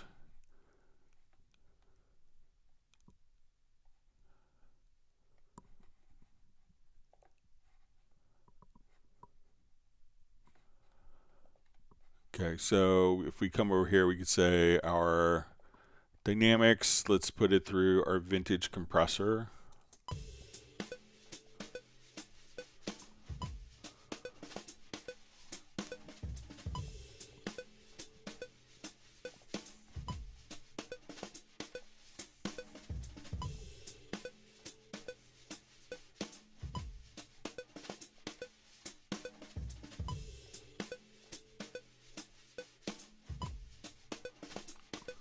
Okay, and let's say if we come over to our guitar bus, we wanted to add, let's say, our different compressors. Let's do a black valve here.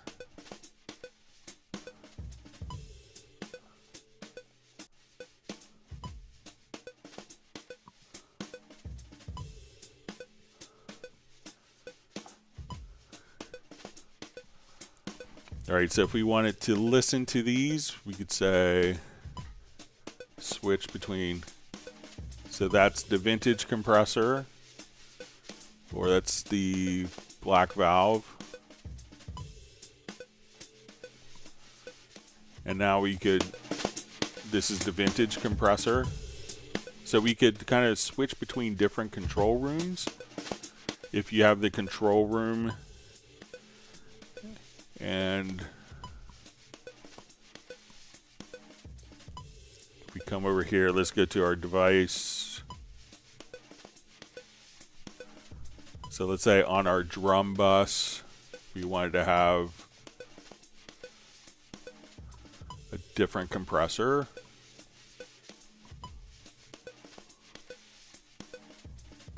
Let's say the Vox comp.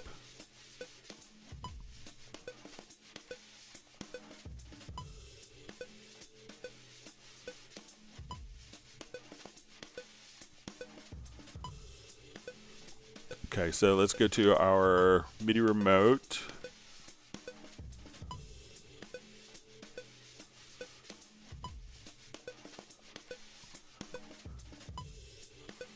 And I'll just come here, let's make it on an untitled page. I think we want to take like this particular button and let's go to control room, and I think that we could switch between different cues.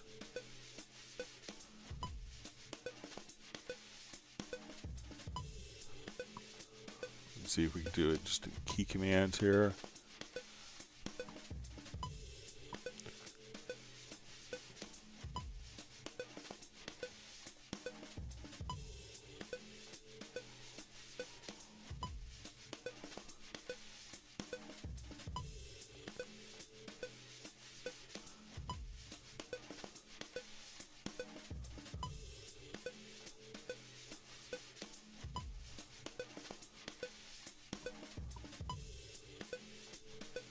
But here, if you wanted to audition like your different compressors, if you don't know what they're kind of set up for, and I think that there's a way to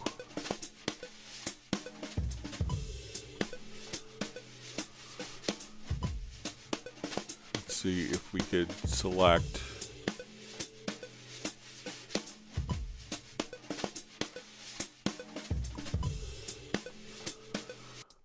See if we could figure out how to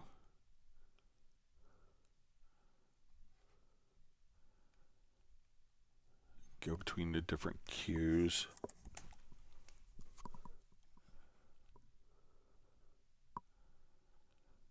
If there's a way to just navigate between the cues.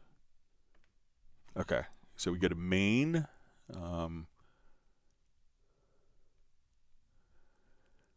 Yeah, so it may not be so blind because you could switch by hitting buttons, but if you don't know what's going on with that, but you could set up like your different cue mixes here,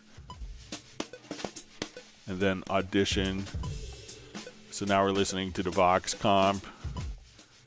You're listening to the black valve, and now we're listening to the vintage compressor. So you could assign different buttons to it, but you may know what it is. But that way you could, maybe forget what the buttons are and just kind of close your, and just get a sense which one you like best. So that may be a way of doing it. But let me know if that makes sense for you. But that's a pretty easy way to hit one button and monitor between different sources.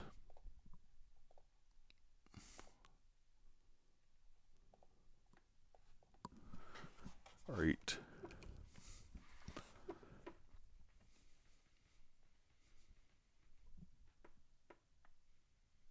And there may also be just a, like within the plugins, I think that we could do like an A/B setting as well.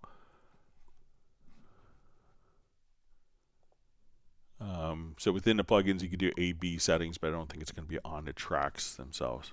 But let me know if that's helpful, Soren.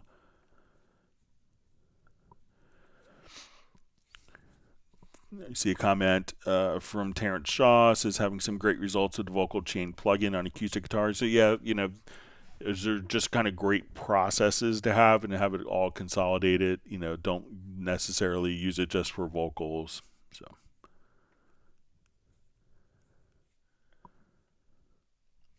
you see Val, I guess, says his AC can't turn on from April on. It's not very efficient. Yeah, so the place I got married, it was like that too. They could turn on air conditioning on May 15th, and we got married on May 2nd, and it happened to be 90 degrees that day. So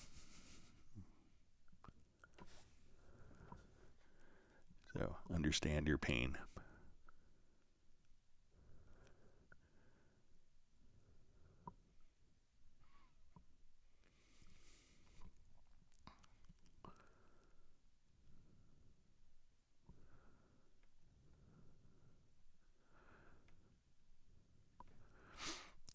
You see Val just encouraging Johnny Ravioli to do the switch to Cubase.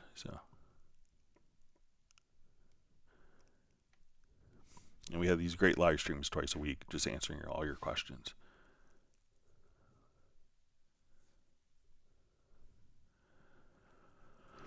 All right, Louis Che asks, hello, Greg. How do I change the input gain of all channels at once, but keeping the relationship levels between them without setting them to the same level? Okay, so let's say we have a number of input channels here. So say we have these as our input channels.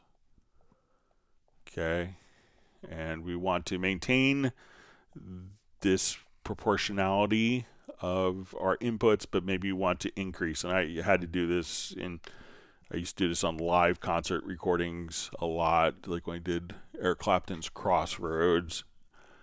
So what I would do is to just put these into quick link, and then inevitably, like, the artist will always kind of crank up, and at that point you could just bring down or bring up the levels. So, once you have those input channels selected, you could just come right over here and bring them up or down and keep them all proportional. If you have it and you want to make sure that the ABS, we think ABS is the absolute value. So if this is turned on and we adjust one, they all snap to the same value. Without the ABS button turned on and quick link, so if I wanted to come over here, we could just say, I'm going to hold down my Alt or Option key, and then we could individually adjust our different settings right here. So now I could just take my input channels and increase or decrease the gain proportionally right there. So let me know if that's helpful.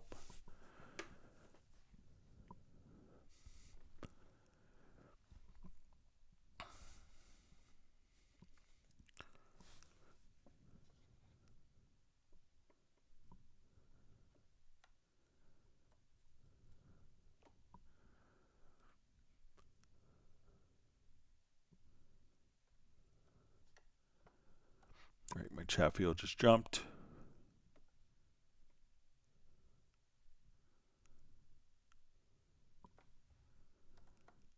Let me find my spot. All right.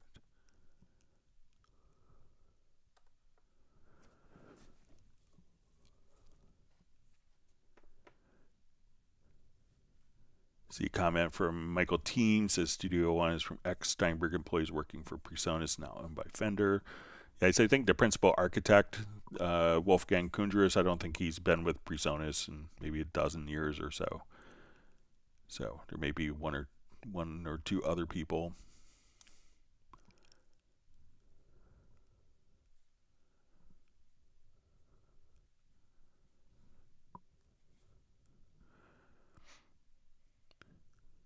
Okay, so we see from Parabot 2, says, thanks, Greg, just updated Windows and it's working, so that's great.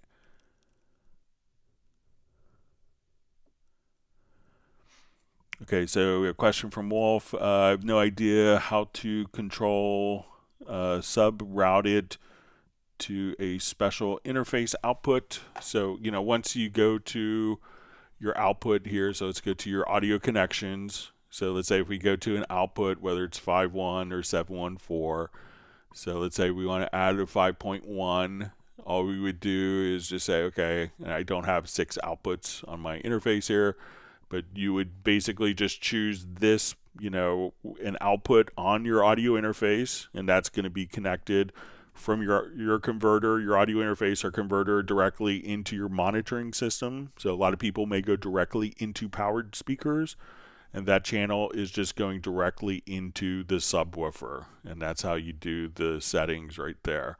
So if you're doing 7.1.4, same concept.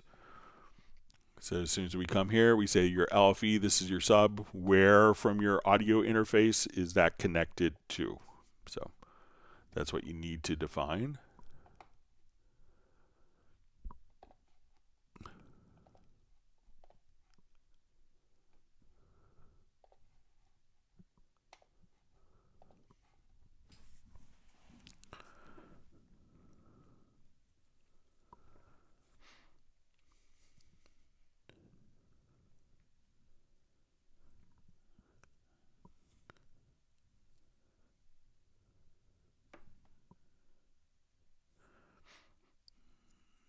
Okay, so you see Michael Teams says, was wondering about studios I've been in, and there's quite a few have subs in the ceiling or mapped to the room so the engineer knows the time delay for balancing. So generally it's not the time delay. What's crucial with the LFE could be like if when you send to an LFE, if you're doing like a 2.1 system, that at that point, the 2.1, we could think of that as being, we send the stereo signal into the sub, and the sub does the crossover for the higher speakers. And with a traditional 5.1 or 7.1.4 immersive, it's not going through that process. It's going directly from the audio interface into the LFE directly. So.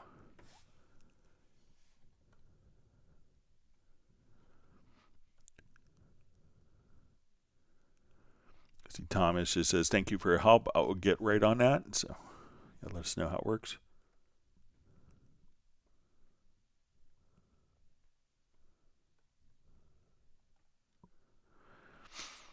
So we see from Wolf to Michael, it says, okay, but it's not possible to turn it on and off in the control room. So, if you have a 2.1 setup, it's, so again, if it's a 2.1 setup where you're not doing the crossover, you have it, if you're sending stereo signal out, that's going to include the LFE, and that's outside of Cubase if you're sending a stereo out. When you're sending a dedicated 5.1 output, at that point, it's going to, the 0.1 is a dedicated channel, and what you're doing is just kind of monitoring through the system. So, and again, it depends if your LFE has a crossover, but generally that's taking 2 channels of information, not 3 channels, which is kind of what the control room would, treat the LFE as a separate channel because that's what's needed for immersive monitoring or 5.1. But if you're taking a stereo out where you're using a sub, then you would just take the stereo output and the sub is going to function as a crossover, but that's outside of Cubase since Cubase has a stereo monitoring path. So let me know if that makes sense.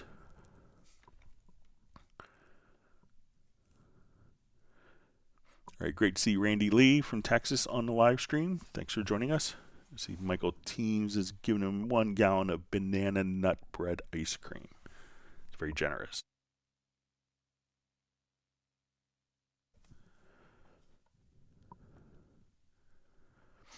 See, Johnny Ravioli just about coming to Cubase says the support seems amazing and the deal is incredible. So yeah, it's a good time. And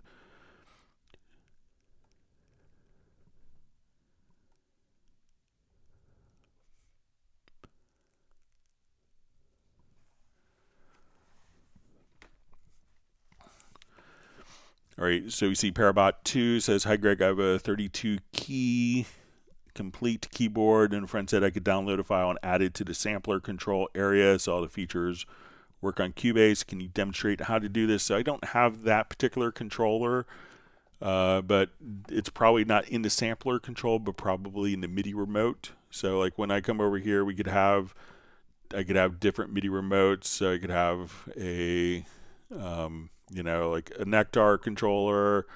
I could have it set up for I have a Choy Sauce controller or a Chord Nano control. So, and then once we have this, basically what that would be is you'd probably see a kind of a physical diagram of the knobs and buttons on your particular controller. And then we could assign functions. So a lot of times you may have functions that are already assigned, or you could reroute what functions are assigned. So since I don't have that physical controller, I can't really show it, but once you import the script, then that should automatically show up for you, and you could then have all your knobs and faders control functions inside of Cubase.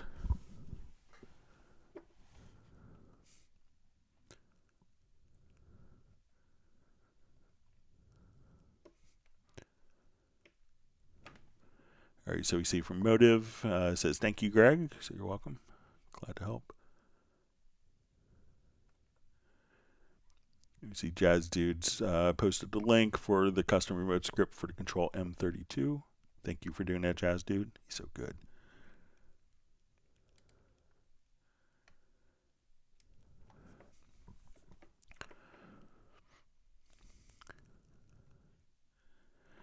Okay, so we have a question from Alex Robina. Why does quantization sometimes not work for me? What are the steps to follow properly? Okay, so let's say I wanted to do just some quick quantization.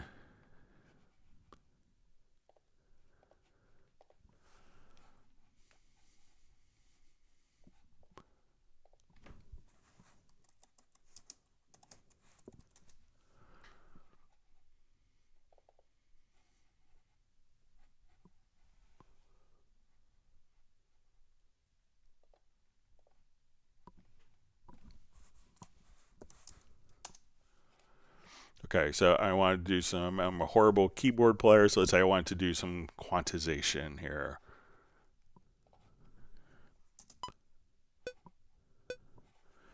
Okay, so I'm going to go ahead and just kind of play in. Let's see if I got,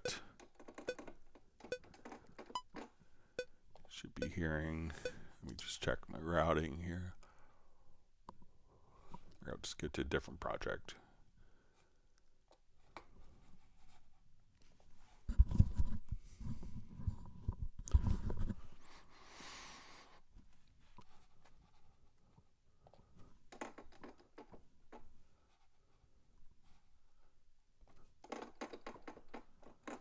All right, let me just check that would be helpful if I played the right instrument.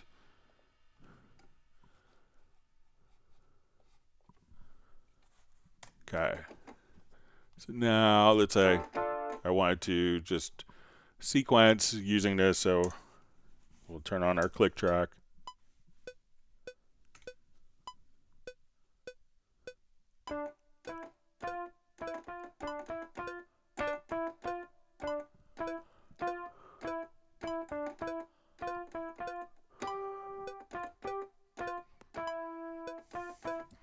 All right, so now when we want to look at it, we can think of quantizing is the general rule of thumb is, when we listen to this, we can see that, okay, I was a little early here. If we look at the grid, I was early there. And we want to kind of figure out what the smallest rhythmic value that we played. So let's say we're going quarter notes, and we have eighth notes.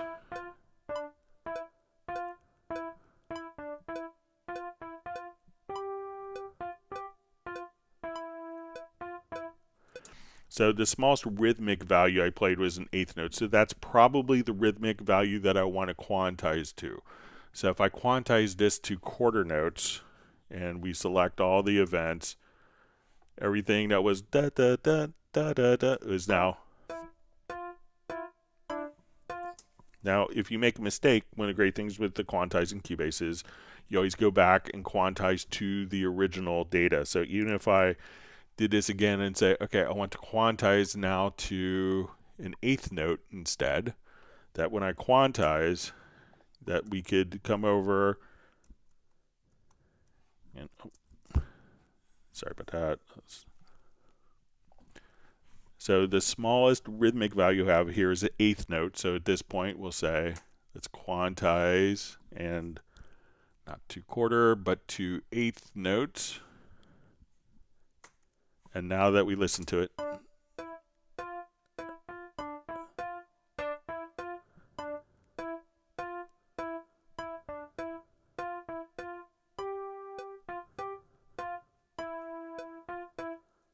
so make sure that you're always kind of using the particular smallest rhythmic value and use that as the basis for your quantize. And sometimes if you have different rhythmic values, you can say, oh, this I wanted to quantize, I played triplets here. We could choose a triplet value or a dotted value as the basis for quantizing. So if we select a particular range, say we need to quantize this to triplets, that we could just do it right there. So let me know if that's helpful for you. So, but if you used a wrong rhythmic value for quantizing, then that could mess you up.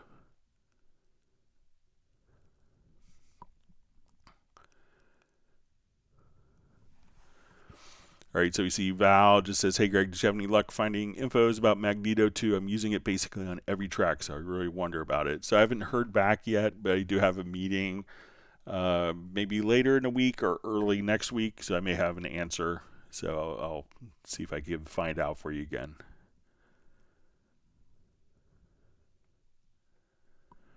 All right, we see Daniela Tocan has to get up in 6 hours, so thank you for joining us this evening. All right.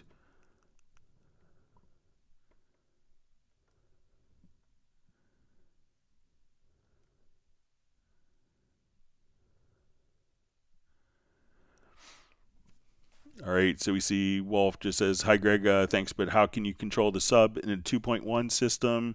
So again, you're monitoring stereo out with that, and you're not doing 3 channels. So what you'd have to do, you can't dial the sub in with the control room. You'd need to do that in your actual monitors themselves, because that's what's kind of splitting up the 2 channels.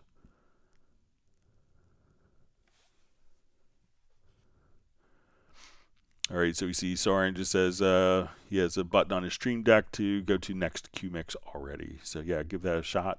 I think that may be a good way of doing it.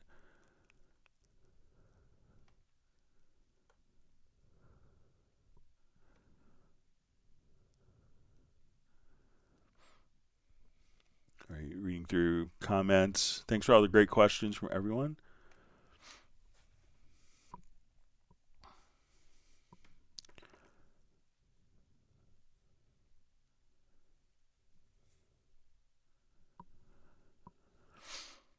All right, Zohar asks, with the Chord controller, can it be set to used with VSTs as well as tracks, etc.? You see the option, but have no clue how to set it up. So yeah, you can use it for both, and that's one of the things that you have is a concept of focus quick controls. So right now I have this set for focus quick controls, and I have controller 1. So my knobs here are doing quick controls. So when I go to a track, one of the things we could do is if we go to our quick controls here, we can just kind of right click and I think if we go to presets, let's say, okay, now I'm controlling the volume on my track, my pan left to right, my low cut on and off. I could do sends 1 and 2. So we open up our channel. I could, again, volume, pan, and let's say sends 1 and 2. I have my sends turned off. So let's say if I have these turned on.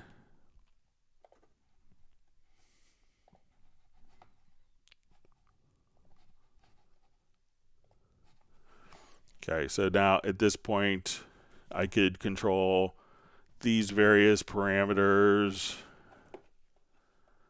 using my quick control assignment so that the track is selected. But now when I go to a plugin, so let's say I go to my Studio EQ, that now these parameters are automatically adjusting the EQ when this is the active window.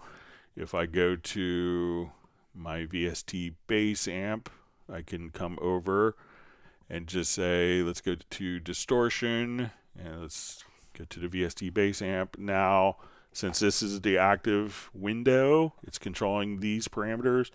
I select the track, it's controlling the plugin. If I select the instrument, so let's say if I come over here and I have the instrument open, these controls are now controlling the instrument. So you can go back and forth, and with focus quick controls, kind of whatever the active window is, you could do that. And if you wanted to change the assignments, all you have to do is you'll see this little QC at the top of each of the plugins.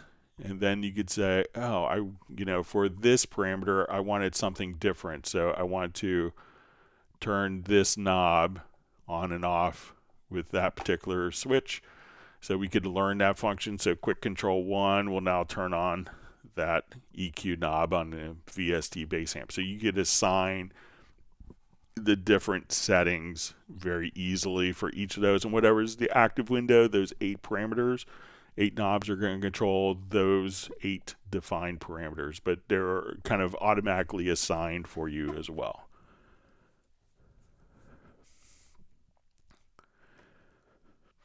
And if you wanted the Chord controller to transmit MIDI CCs, you could just simply deactivate the MIDI remote, and then it's going to transmit MIDI CCs as well. All right, wonderful to see Patrick Emmanuel A on, and he asks, hi Greg, happy to be on live. How to change the size of notes on the fly with step input, 16th, 32nd note, then 8th note on the fly, change the note size and grid size. So there's a couple of different ways. So, while you're in, I'll just get rid of my masterpiece there.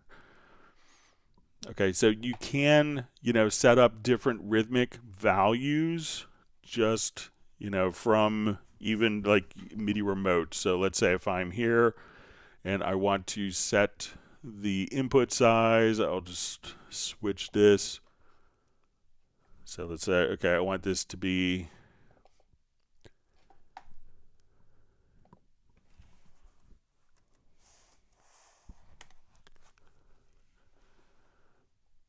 all right, so say I want 8th note. We'll apply the mapping, and I want to change this knob to quarter note.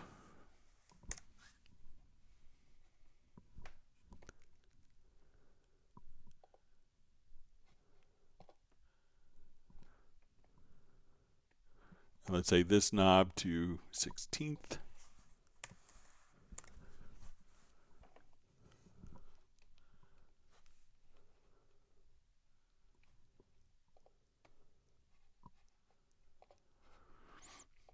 All right, so now when we are doing step entry, all right, so let's say if I have this set to 8th notes, I can now, when we have step entry on, I could put in 8th notes. And now let's say I switch it to quarter notes. I hit the remote control button, 16th notes.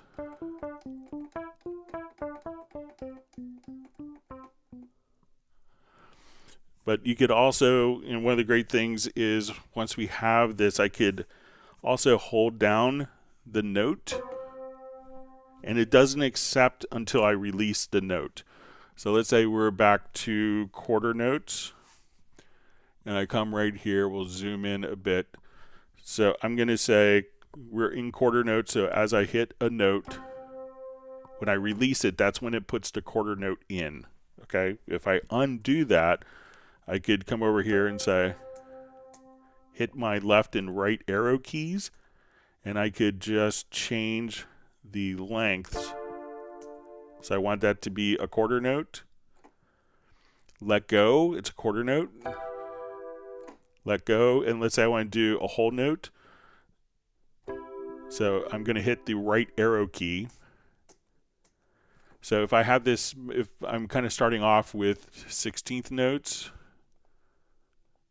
you know, we could come over here and say, okay, let's just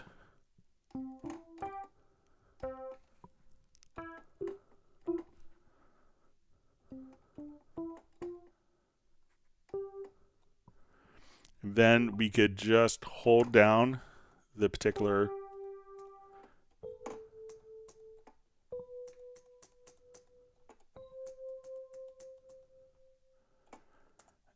so you could just use the left and right arrow keys or assign the different quantized values. So that was a big feature request from composer Alan Silvestri. He's done like, 18,000 amazing films, like Forrest Gump and Back to the Future, and is like the nicest person in the world. So, but yeah, so you could change it on the fly a couple different ways. And great to have you back on live, Patrick.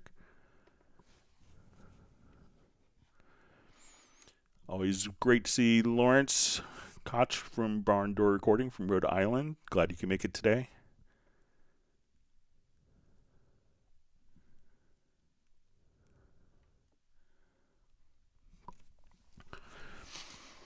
All right, Soren asks, Greg, I know you don't know the future and cannot reveal if you did know, but if you took a guess, will the freebies, extras that comes into sale now be existing in some future sale of Cubase also? I would say probably, my guess, we've done this twice, and the only one that was the same between the two different promotions was the Melodyne Essential. So I would say that there's an 80% chance, or we'll say, maybe a 16% chance, if we're to think of it that way. I think there's 6 plugins, so let's say 16.67% chance that that plugin will be in the next one. So I would say that they're probably going to be doing, get a variety of different tools, so it's not the same plugins all the time. So I would take advantage of the freebies now, because the next time it could be different ones and you may have missed out on a great plugin.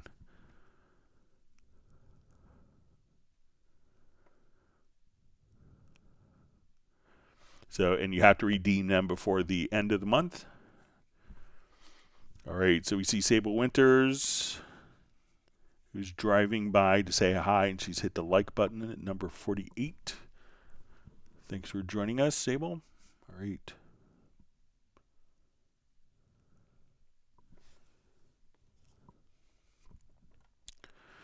All right, Pylon Records asks, hi Greg, the Steinberg AXR4U USB-C audio interface has so many connections, there's nothing like it on the market. How come it's never taken off? Also, is it M1 compatible?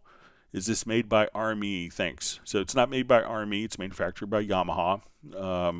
It is M1 compatible. And some of the reasons why it didn't take off is because there was part shortages. So a few years ago, there was kind of a,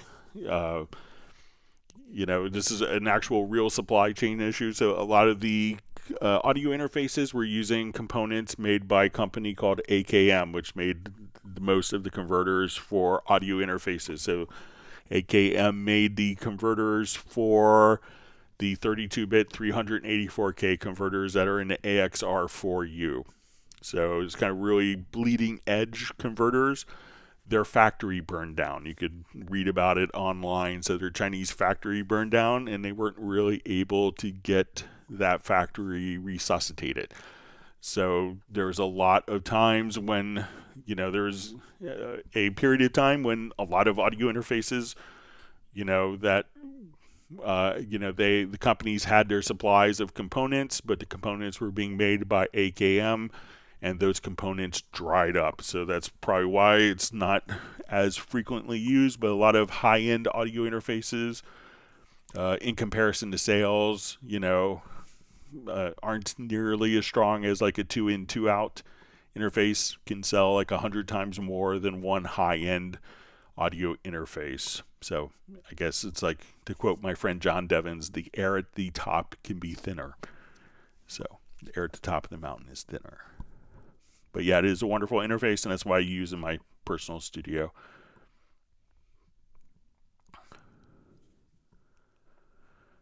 All right.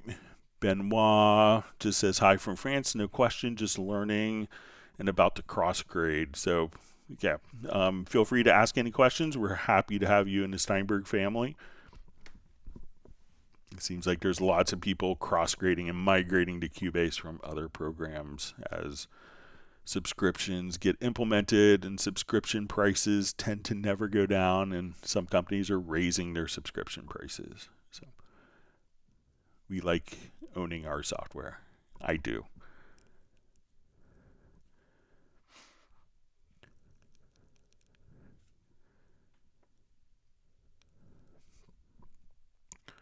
Okay, so we see Gerald Ely's attending a meeting, but he stopped in to hit the like button. So hope you're doing well. Enjoy your meeting, and hopefully we'll see you back on Friday for the live stream.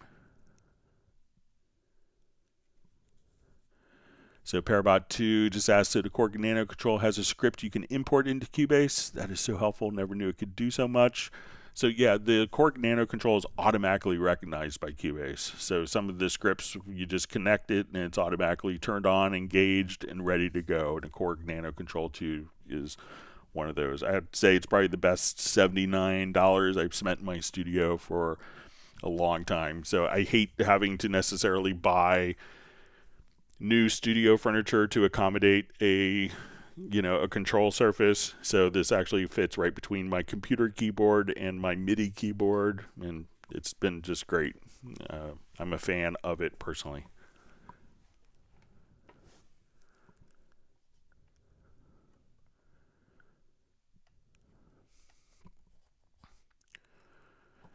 All right, and we see from Parabot 2, can you set the Nano Control to record slash punch in, etc.? Is it just for VST controls? So when you look at the Chord Nano Control 2, we'll just come over to our MIDI remote and I'll switch it. So, and you could actually have different mapping pages. So you get a number of different mapping pages, but let's say I just want to go to like my focus quick controls, and you have a whole transport section here. So you can play your project, stop, rewind, fast forward. So there are so your transport controls are available directly right on the unit itself. So you could remap those for different things, but you could use it for transport as well. And any of the buttons that you see here, so you have 8 knobs, 8 faders, 3 buttons per channel. Those are all available. Plus you have, transport, some banking buttons. So it's a great bang for the buck for a controller.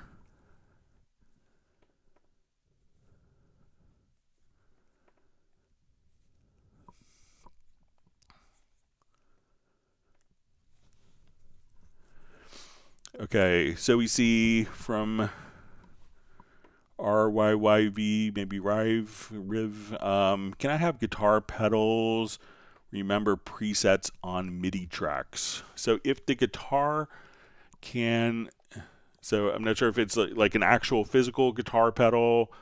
So, what you can do if, with a guitar pedal, if it has MIDI and responds to a program change.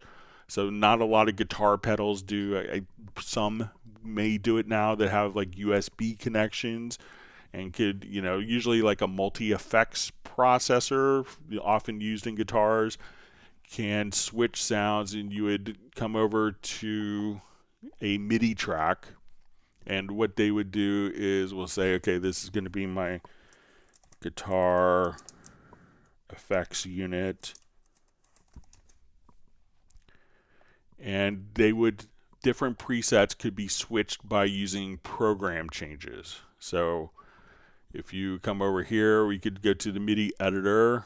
We'll say, okay, let's switch this to program change. So when we get to the verse of our song, we could just come over. So we'll get to program change and say, okay, when we get to the chorus, we want to go to this sound, and let's say in the verse we want this sound, in the intro we want this. So as the sequence plays, the MIDI program change could be sent from the MIDI communication, so where it's connected into the MIDI of the computer, and we could just send that directly out to any MIDI port, and that will recall the different program changes or presets.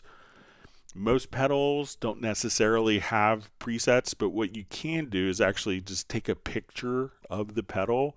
If it's a physical pedal, take a picture of it.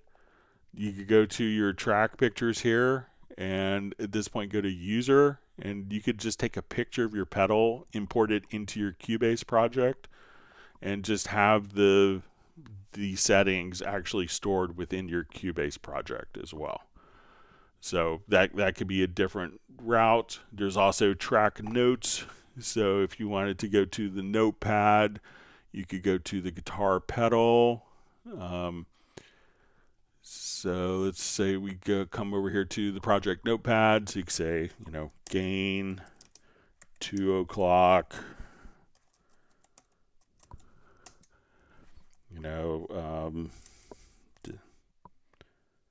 Blend, 12 o'clock, so you could actually type notes so you could match up the pedals, if, the parameters to the pedals as well. So, but a lot of times, you could run it through guitar pedals, but the guitar pedal itself, unless it could respond to program changes, may not just recall and be able to be switched, and it's just a limitation of the guitar pedal itself.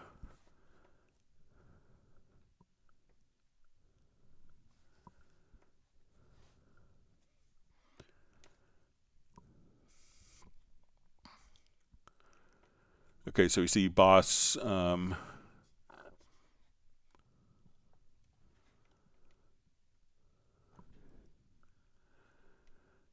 So it's a Boss 500 series, and it's USB, yes. So if it's USB, there's probably a good chance that it will respond to to the program changes. So, but yeah, so give that a shot. And that way, even if you have like backing tracks live, you could just play your guitar and it will just switch, and all the different scenes and effects can be recalled for you.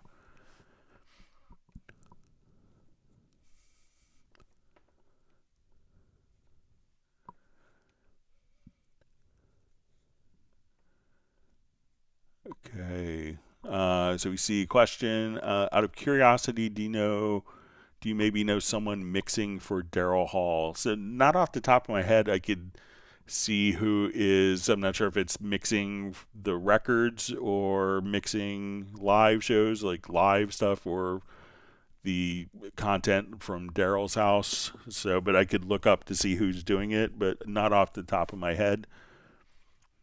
But I could take a look and see if I know someone involved.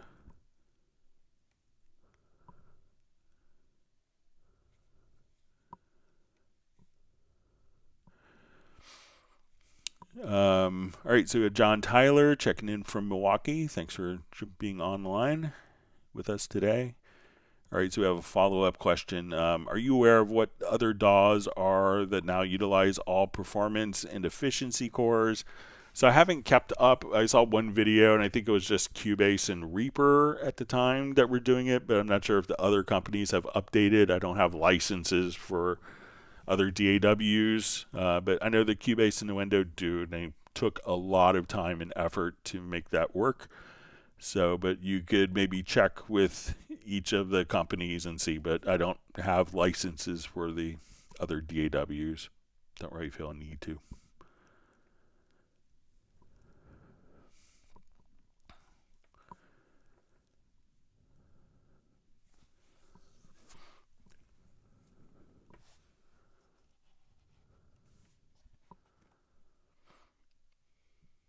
Okay, so we have from Chronology, chronology.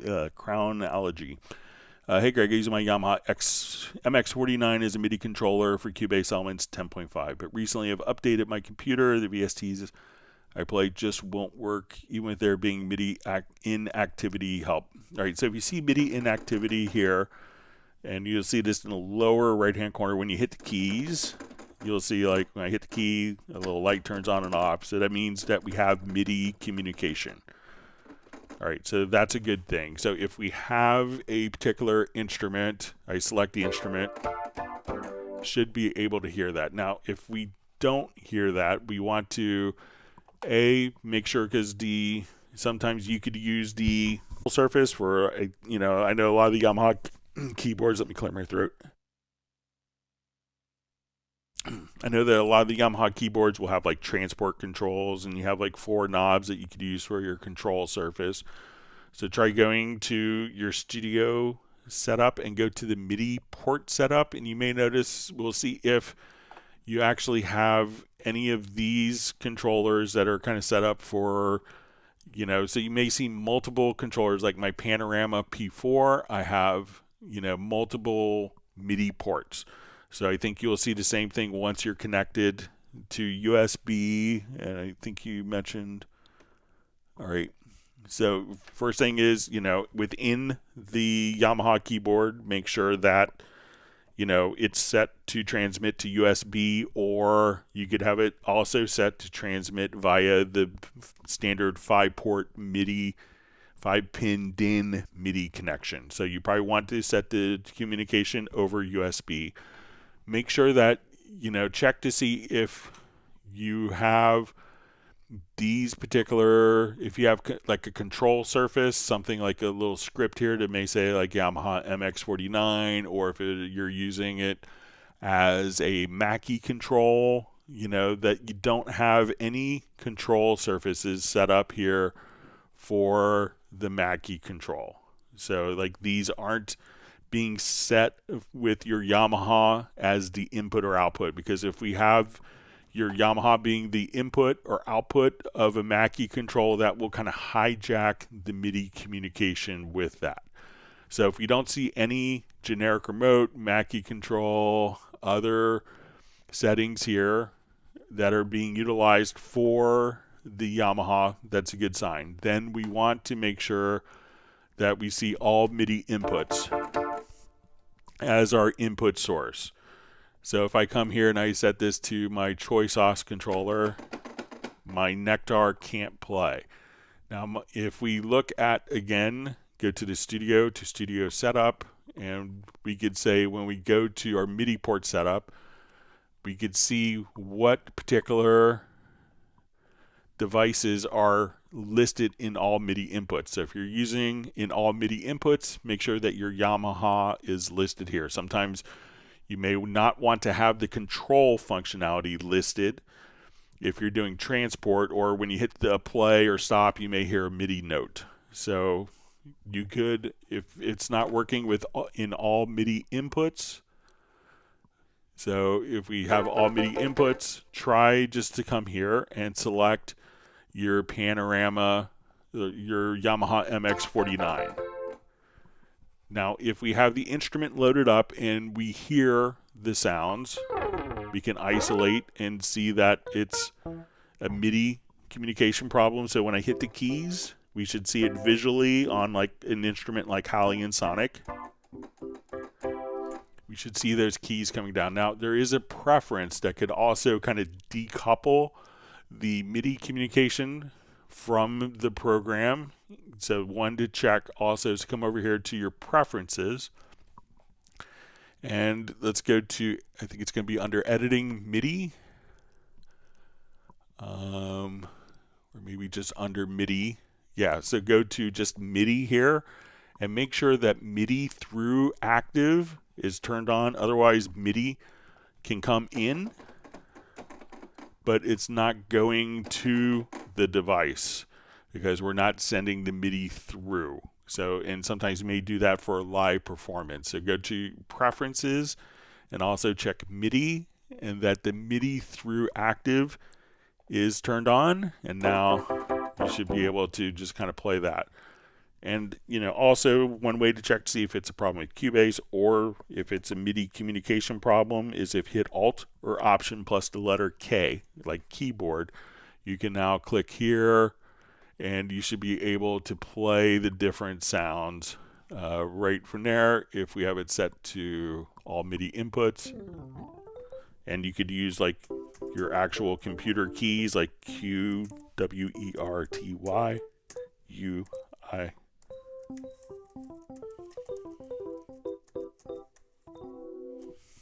And be able to test that, and you can see if Cubase is receiving MIDI or if it's a transmission problem. So try some of those things. Check your preference to make sure MIDI through is active. Also, like I had someone call me up in a panic last month, just completely freaking out. Nothing was working. And they went to their MIDI filter, and like MIDI notes were filtered off. And every MIDI channel was filtered off. So by default, this should be set to, just sysx, and you could just click here on defaults, but also make sure that you're not filtering out every note, controller, pitch bend under MIDI to MIDI filter. So give those suggestions a try and let me know if that's helpful for you. Hope you get it working.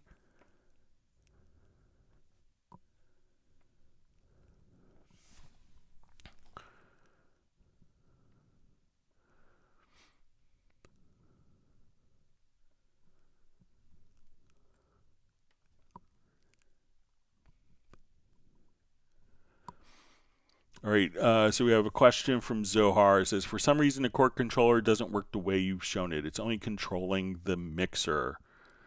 All right, so when you go to the MIDI remote, what you want to do is you'll have a thing called a mapping page. So if we just click right here, you could just come over, you could select, and we could think of a mapping page as like different control. We're taking the same parameters and we could control different things. So try, if it's set to mixer here, try to click on focus quick controls.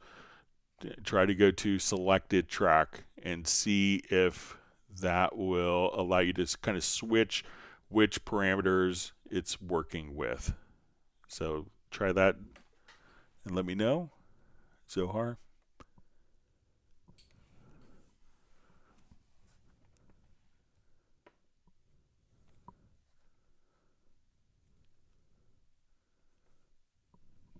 All right.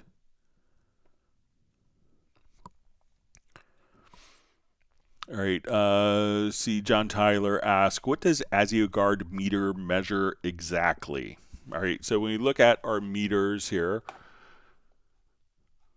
we'll go to our studio menu, to our audio performance. All right. So we see real-time meters and ASIO-Guard. So let's say I'm recording onto an audio track. So I come down here, we have an audio track, and notice that when I will select tracks for record, what's going to happen, I'll set an input here.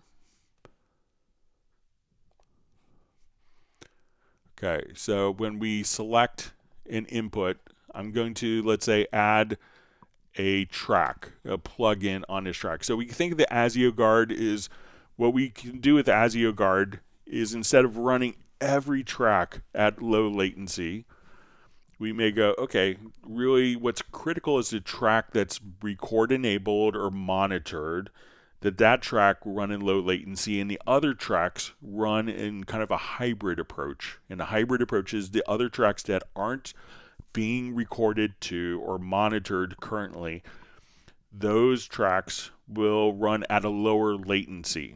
So if we have a track that is record enabled, I could come over here. Let's say I want to put on a heavy plug-in. So let's say our vocal chain.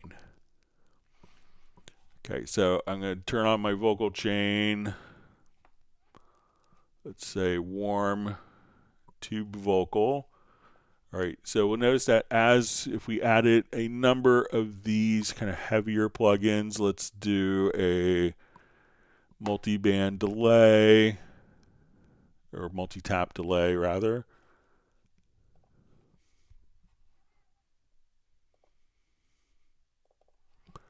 And let's throw on like an effects modulator.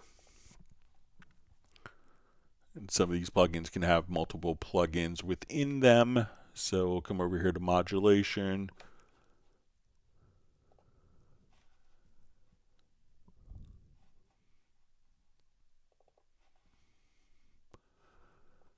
Okay, so now, like as we have it on this track, we can see that our ASIO guard is going to be higher because this is our active track. So I'm going to take this off record and monitor enable.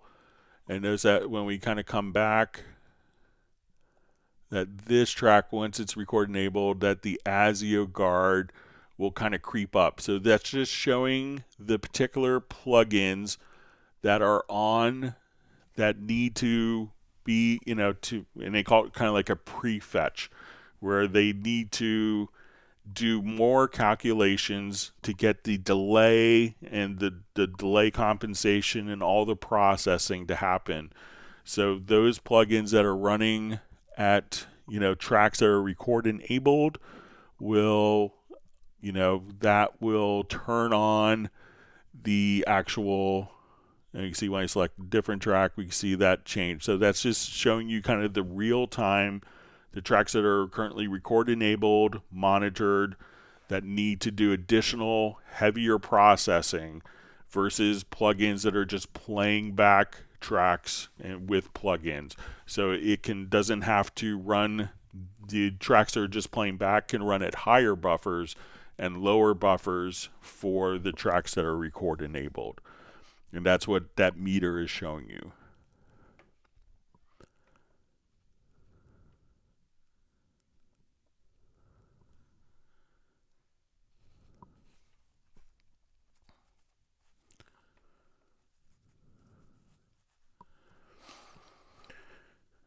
All right, so we see from Eric Fox, it says, please, Greg, can you tell Steinberg team to make Groove Agent 5 be able to export the custom samples with the Cubase project in some future update? Regards and thank you for all.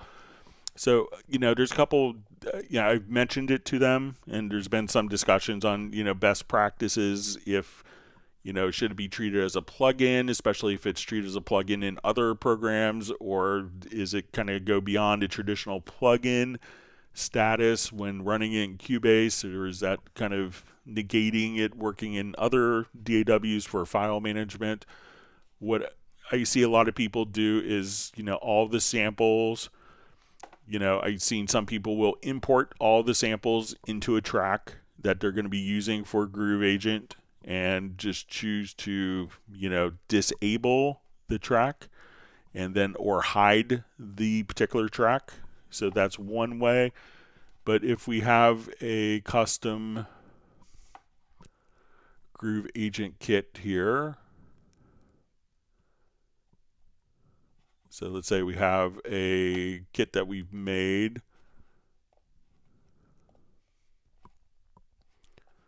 I could take these samples,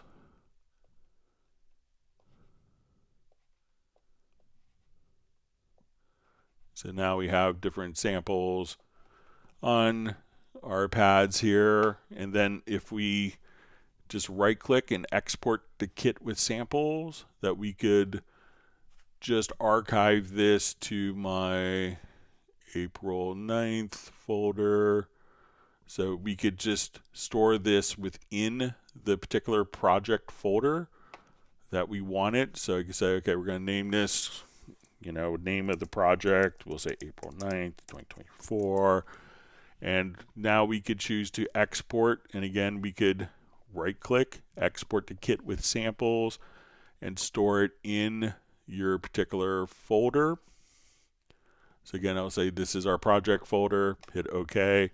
And now the kit will be stored within the project folder. So if you need it to, find the kits, they could all be directly within your project folder.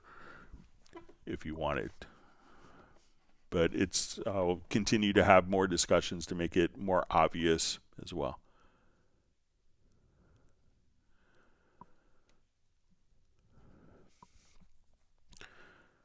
All right, Luigi asks, if I record in Cubase is streaming 24-bit 96K, when I export for audio CD, do I have to add dithering? You don't have to add dithering, but often it's going to be a good choice to use, and you have the built-in Lin 1 dither. So if you wanted to come over, I would just come over and have the Lin 1 dither. The Lin dither. So you could utilize that. So a lot of people will choose to export a 24-bit 96K, and then within the mastering scenario, so if you're taking it to mastering, give them the highest resolution file, take it into, and they'll take it in a program like Wavelab, and they'll be able to export to all the different settings. And there's, could be different dithering settings that they're going to use, but you don't have to, but it would probably be advantageous to apply the dithering.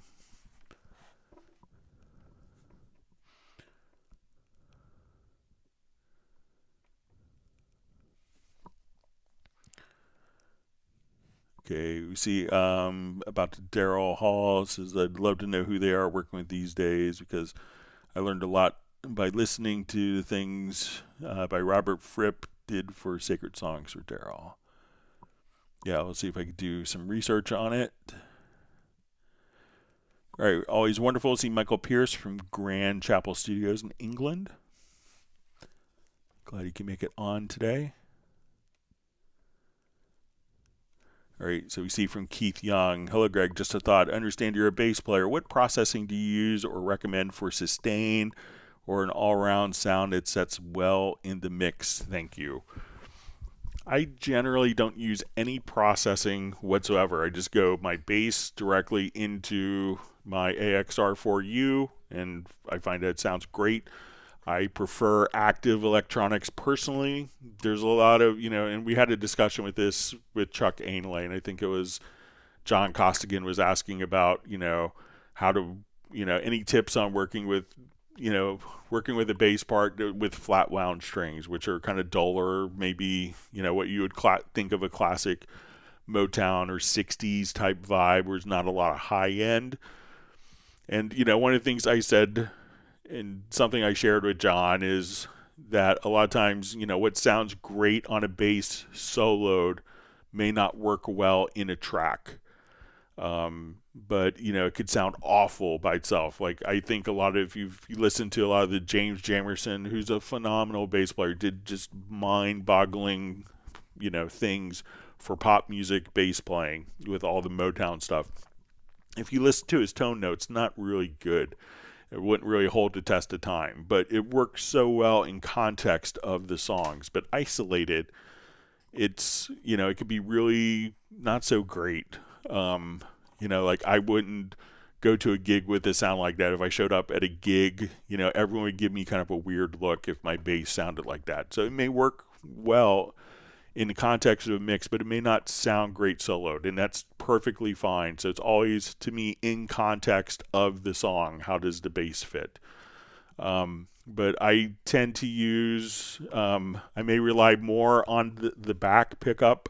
If you have like a PJ combination, I may rely more on, it's like slightly on the edge of the jazz bass pickup, closer to the bridge. I find that will give you a little more clarity in the mix, but I don't do anything special. I have, multiple preamps for bass. I tend just to keep a really simple solution when I play live now. I go out with an Ampeg SCR DI, and I, take my in-ears from that. So it has like a stereo input. So I'll take a stereo feed from the console so I can have my own headphone mix, and I send my signal from there, but it's pretty flat overall coming out of the SCRDI, and everyone seems to love the tone from it. I generally play, like, for my recordings, all the Hot Mess recordings is generally a Warwick fretless Corvette, the 4-string. I don't play 5-string, I'm a 4-string guy. Great if you have 5 strings, but yeah, no real secrets. I just plug the bass right in. I keep it a very simple signal flow. I try to, new bass strings to me is the best way to improve tone to get more clarity. But I try to keep it very simple. And my bass tracks will tend to sustain for a really long time. It's just that bass, and it's a bolt-on neck, but it could out-sustain any Paul Reed Smith or Les Paul guitar. I'm not sure what they do at the Warwick factory, but they do some great things for bass. So, but nothing, no secret trick. Just kind of plug my bass right in and hit record. That's the best part of the bass tone, is just hitting record.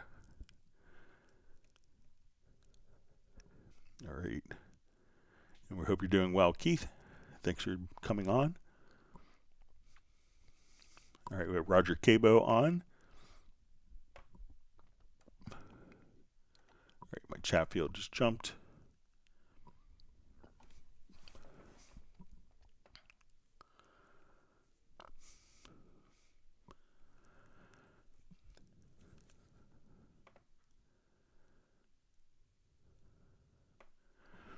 All right, Luigi asks, I would like to know, when I split an album in different tracks, can I export single event in different one file easily?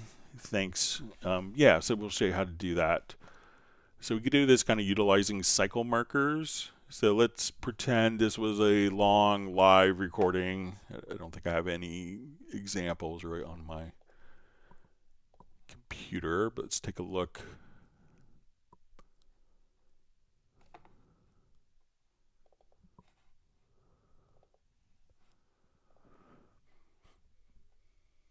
So let's say we did a live recording and this is like 2 hours long or whatever, and we want to break it down by song. So I will come over, let's add a marker track.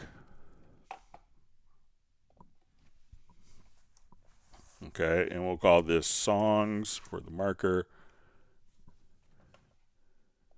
All right, and I'll just, so let's say I'm going to grab my range tool. So let's say I found like, this is song 1. So I'm going to hold down, I think it's Control-Shift-P. Let me just, okay.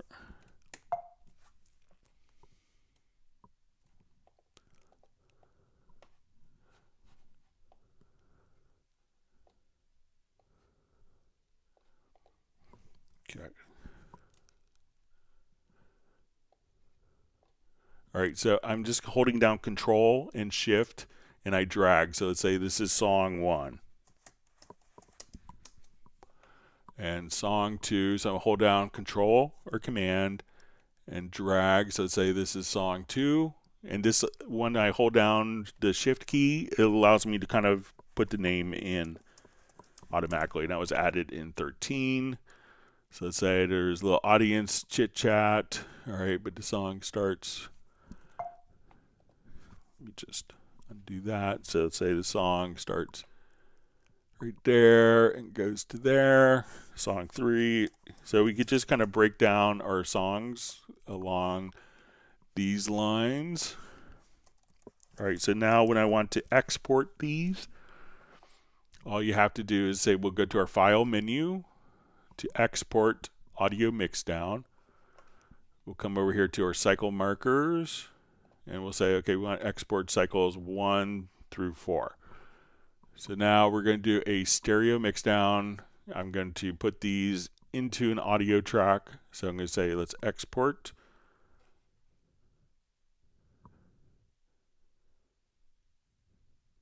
And now we're exporting based upon the cycle markers, and we look at our songs.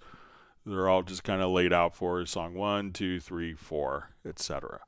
So set the range and put a cycle marker, and again, just you could hold down Command, Control plus Shift and just drag and type the name in, and then you can now just come over, and when you export, you could have it carry over the cycle marker name if you want, but you could take one longer recording and break down the individual songs very easily that way.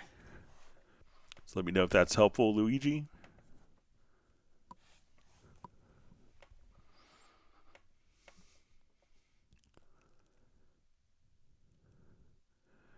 All right, so we see MW says, hey guys, haven't seen you all months. Hope it's all well. So glad you can make it today.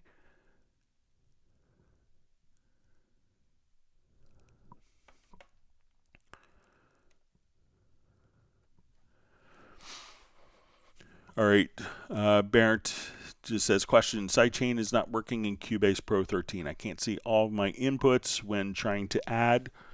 All right, so let's say we have, let me just jump to this project where we have some side chains.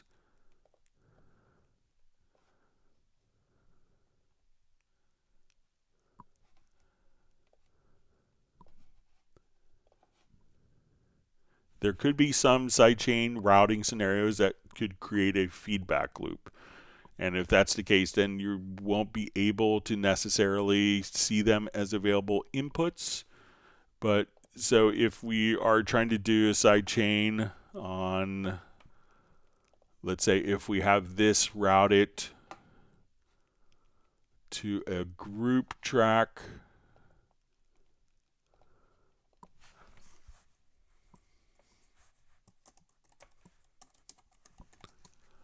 all right, so we call this group channel out. So when I come to this particular track, we'll go to our, let's get to the insert. So let's say we have our compressor set up. So let's say we have our group. So let's say if we wanted to send a sidechain to the kick, but now that this is going out to the channel out group, let's see if, all right, so if it's not showing up as an available sidechain input, it could be that it would create a feedback loop. So check the routing, because not everything can, because if we created feedback loops, that would be bad and could be really bad for your speakers, and people would try to sue us for, destroying their speakers for creating a feedback loop. So if it's not showing up as an option, maybe if you could check the particular routing and let me know what the routing configuration is. But my guess would be that if it's not visible, that it would be creating a feedback loop.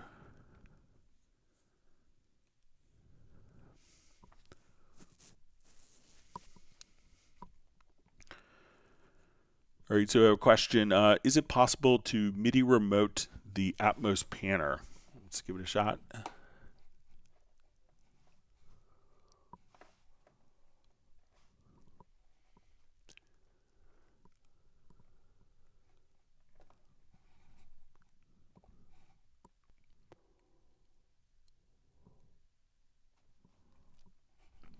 Okay, so let's come over here to our guitar. Let's get to MIDI remote. I'll put it on untitled. All right. So I'm going to say pick up for MIDI remote mapping. All right, so now I could go left to right here, and let's say front back. I want on this knob, apply the mapping. So now I have two knobs on my MIDI remote, and let's say if we want to do height,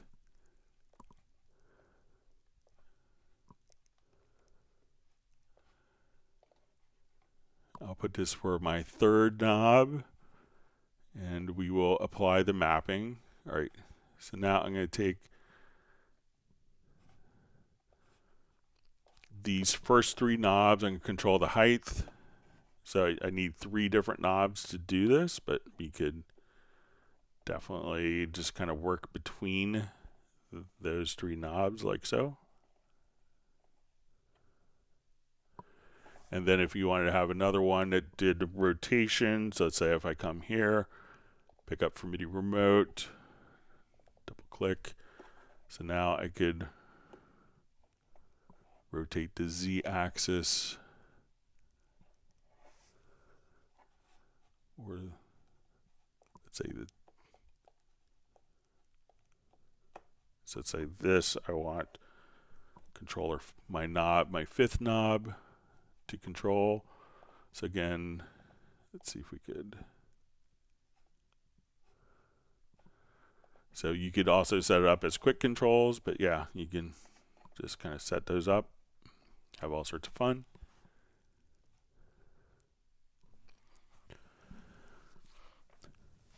All right, Darren Flake asks, how to disable MIDI remote script console when starting Cubase. It pops up every time I have two MIDI devices connected. I checked the input and output, it seems to be fine. Any suggestions? Okay, so when we go to a MIDI remote script, if we come over here, let's go to the settings page. All right, and if we, so let's say I want my P4 to be disabled, go to scripts, and then you'll come over here and we'll see, I think that we could disable the controller strip right there. So once again, just you'll see this little settings cogwheel. Choose your script, and then when we come over here, we could say for my P4 we could disable or enable the script.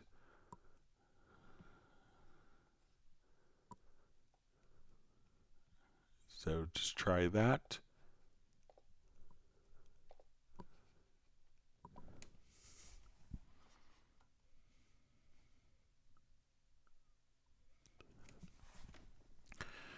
All right, Mr. Dolly 67 asks, Greg, is there any way I can set keybinds for the spacebar to work in classic Cubase? First press stop, second press go to last locator point. Try to figure out myself without any luck.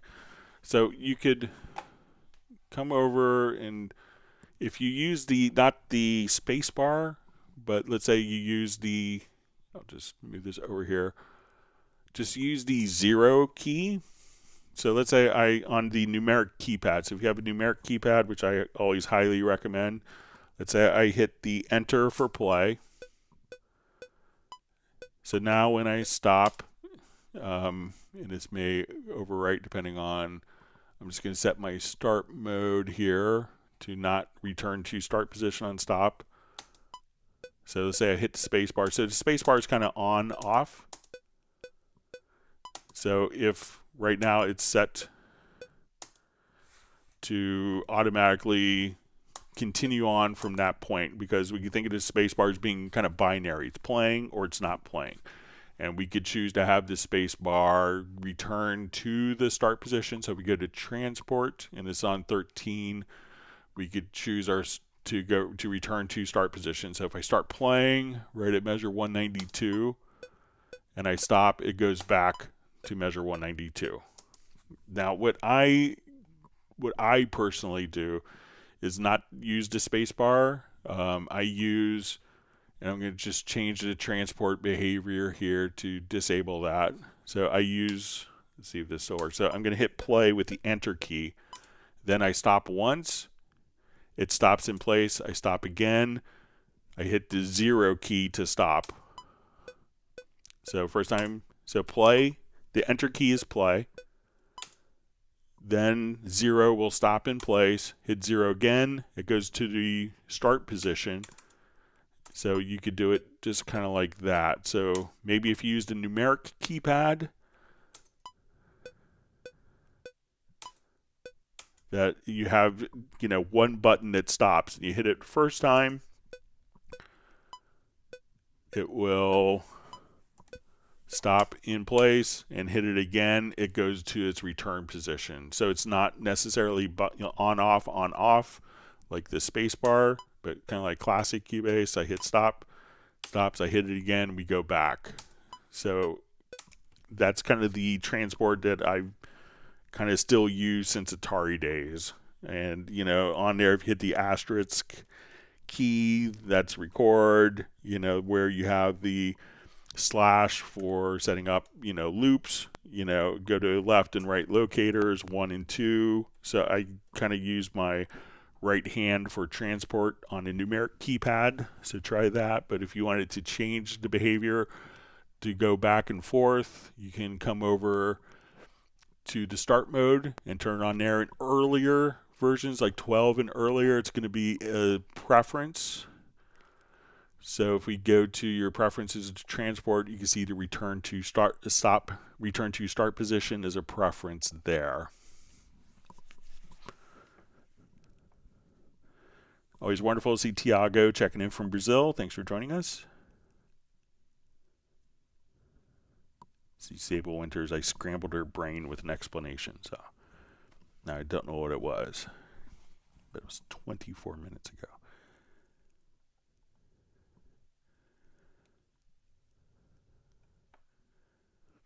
All right, see Best Green Jesus says you'll join us on Friday.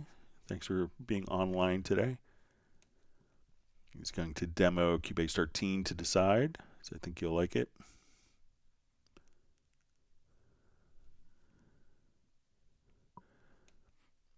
All right, so we see Michael Pierce says he dropped that upgrade installing across the systems, playing with all new toys that came with it. Much fun so far. Cubase 13 will hit the chapel in a week or so, he thinks. All right.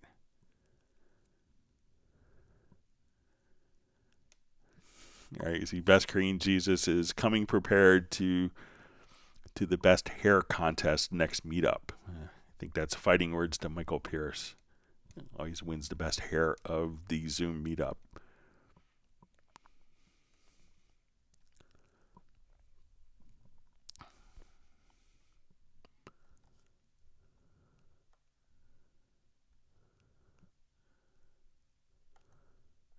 My chat field just jumped on me. Let me find my spot. All right. I think I'm close.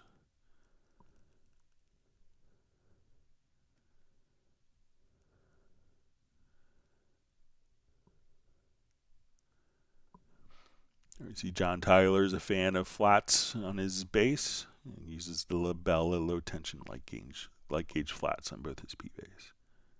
Likes how the fundamental comes through.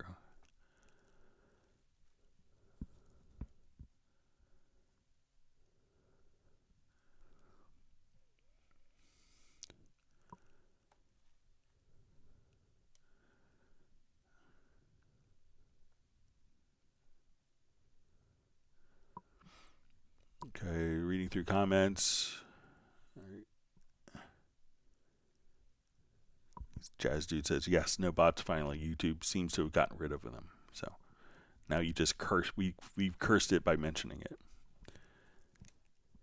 But I always appreciate your diligent moderation. All right.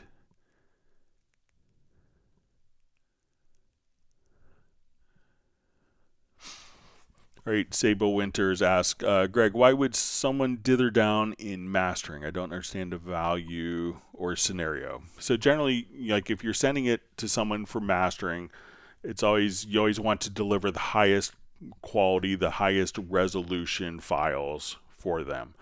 So, and if you are delivering to different formats, because people still buy CDs, so a CD, your project may be a 24-bit 96 or a 24-bit 48K, but the CD is going to be fixed at 16-bit 44.1 resolution.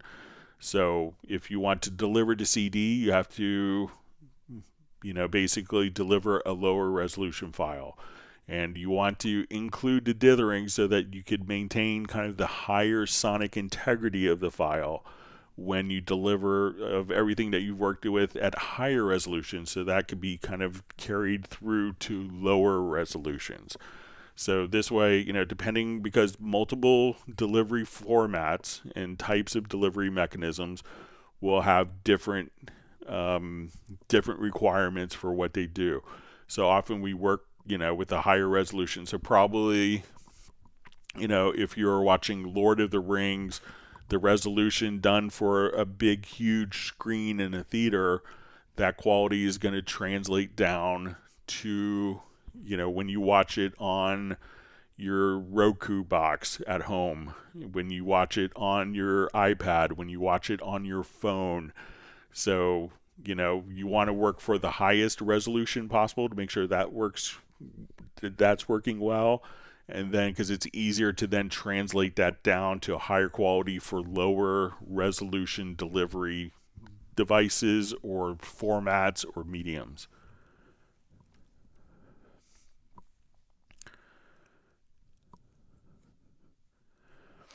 Or you see Walter Till says, thanks Greg for showing the Atmos MIDI remote. That helps a lot. Thanks.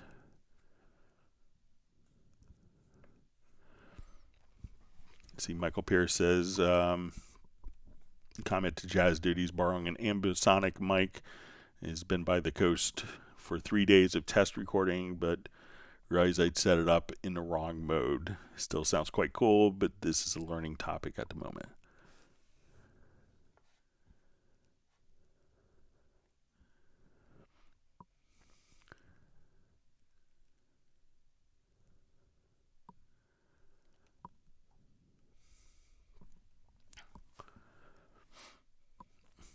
All right, so Jazzy Lamel just says, hey Greg, is there a way to check to see if Cubase is using all of my 24 cores on my one CPU? So if you open up like, I think there's on Apple, you know, I know that there's, I'm sure there's something on Windows I haven't checked, but like an activity monitor. But then you could see how the, you know, how the CPUs are being utilized across. So there is like a system utility, but you know, realize that the performance meter, you know, and the CPU performance meter and the audio performance meters are going to be different. But you can see, I've never done it on my Mac, but if you Google of just, you know, looking at, I think it's like system monitor, system activity, something like that on Mac. Let me just see if we could find it here.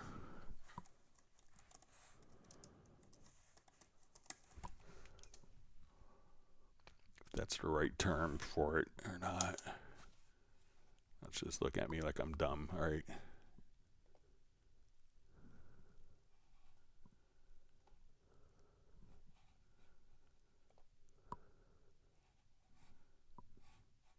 So I think that's what it is on Windows, and I'm sure Windows has something equivalent. I haven't run out of, let's,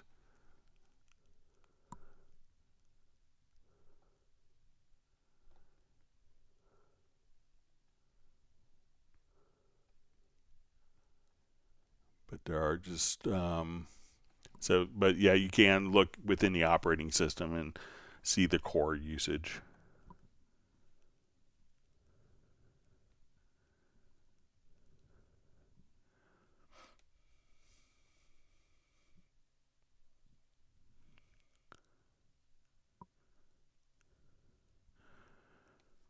Okay, so Burnt just says, I have a vocal group.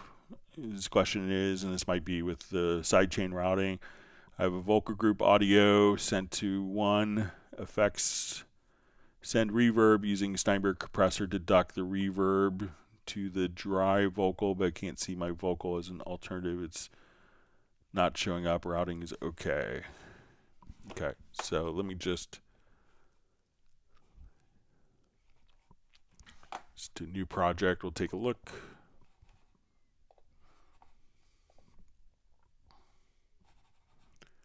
We just import tracks from.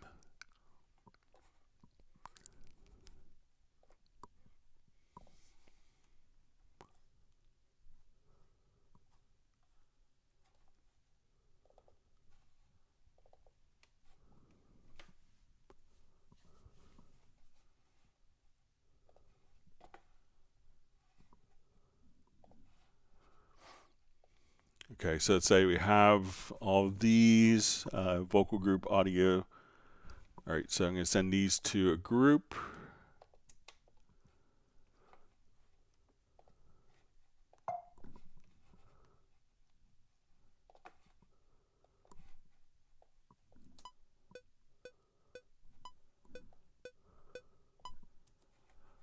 All right.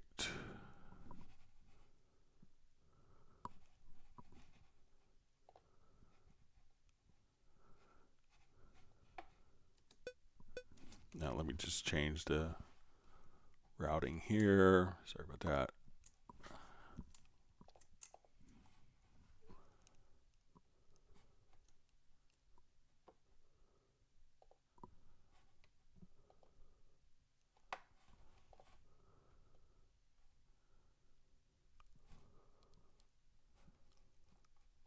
So we just.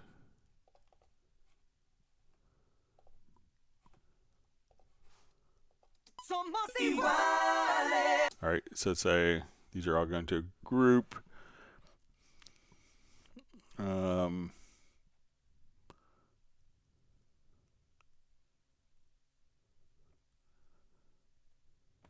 Okay, so say it's going to the, I'm not sure if the group is going to the reverb. So let's, and if I get this wrong, if you could specify, that would be great. So let's come over here to, all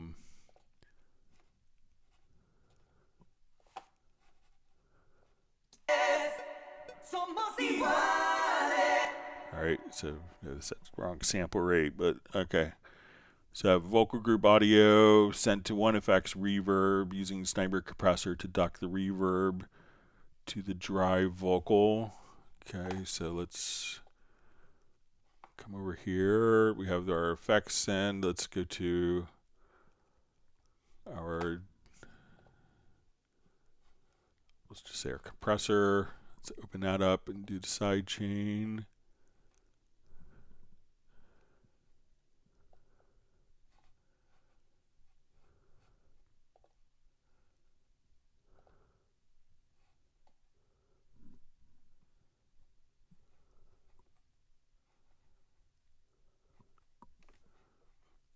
Yeah, let me just get rid of, sorry.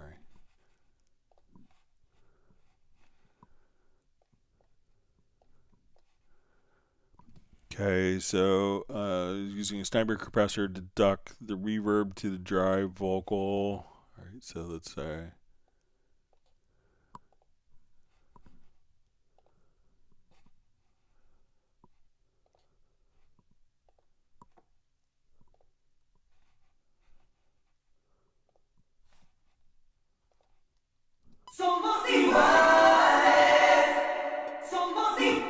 So let me know if that's kind of, it looks like that is,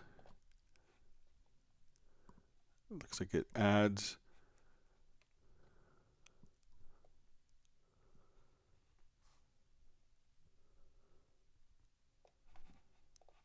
Maybe because they're all grouped together, but let me just.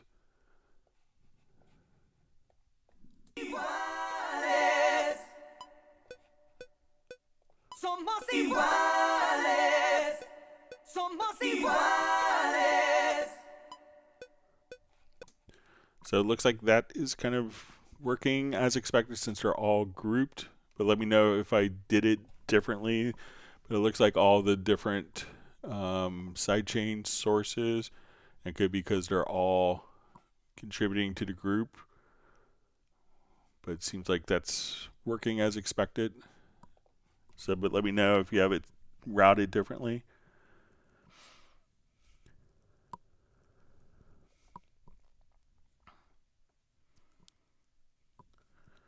All right, and it says question, for some reason I have all my sends showing up as default when adding a new track. How do I turn that function off? Okay, so let's say if we, I think it's going to be the preference. Come over.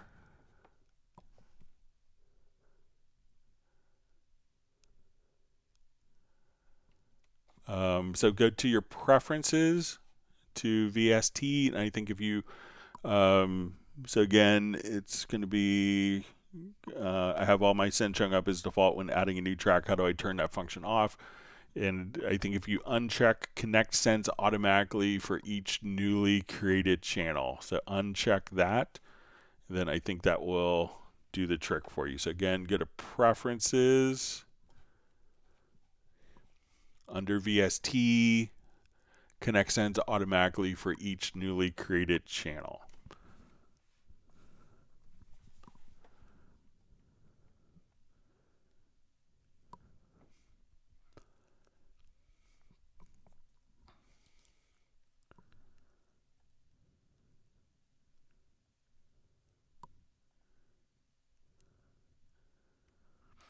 All right.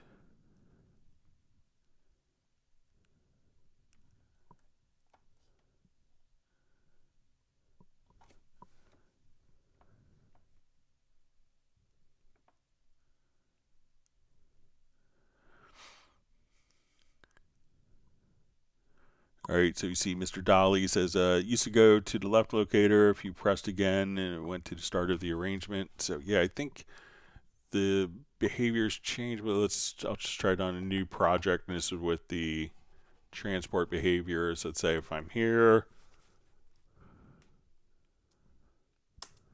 so let's say we play. All right, so let's say I'm going to play from measure 2, and I hit the enter key. So I think if you just hit if you want to go to the beginning of the project, so if I hit stop, I hit 0 once, I do that. If I hit it again, we go to the start. Right in the middle of the period, that will take you to the beginning of the project. And right above, if we have the left and right locator set, so let's say, so all within kind of the same ballpark. So let's say we're starting at measure 2. So I'll stop with my space bar. So I hit play. Then hitting 0 once stops it in place. Hitting 0 again takes it to the start position period between the 0 and the play will take you to the beginning of the project. 1 will take you to the left locator. 2 will take you to the right locator. So all those keys are right there. So I think once you get that kind of muscle memory going, that you'll be in great shape.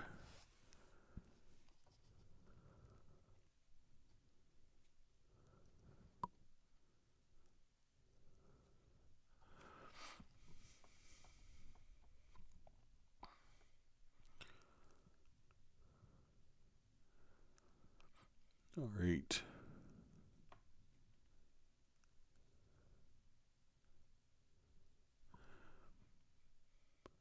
All right, so we see Burnt solved the sidechain. I need to get the function off to be able to set as my sidechain inputs.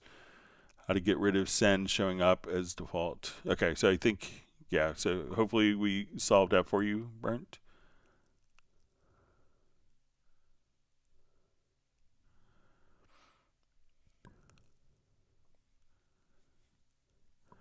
Okay, so we see Mr. Dolly 67 says, I want one of those legato things. Always forgot to name. Probably an Elgato Stream Deck.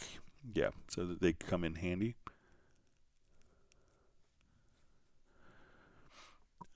Okay, so Val asks, question, is it possible to have one supervision window just representing the track that's selected without soloing? So I think that we could sidechain into it. But let's give it a shot. So let's say we have this going on.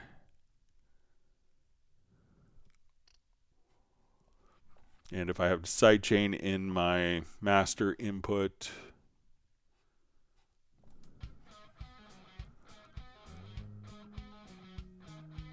so let's say we have supervision open here.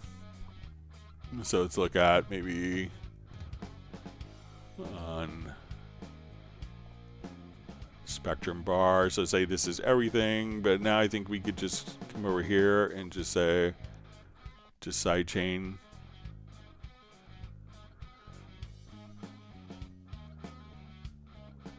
The bass right here, so I mean, you could have sidechain on, you could have supervision on every single track, or you could, choose to sidechain different tracks. So let's say I want to get rid of this, and let's sidechain the guitar.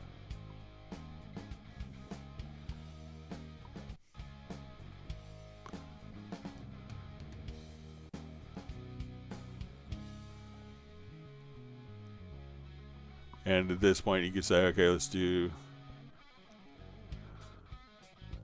my sidechain, and we could say left channel sidechain. So you could switch between kind of different sidechain sources if you wanted to here. But yeah, I mean, if you wanted quick access to everything, it's soloing is probably still the fastest way of doing it, unless you have supervision installed on every particular track. So.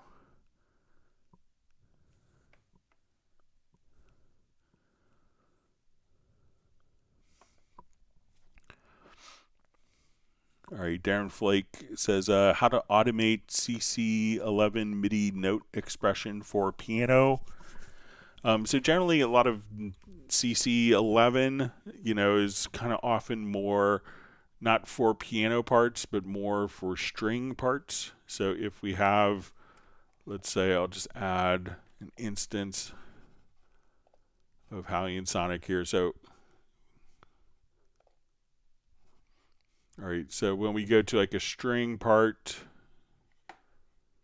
a lot of times, because, pianos, one of the interesting things I always found about pianos was, you can't necessarily change the sound after you start a note.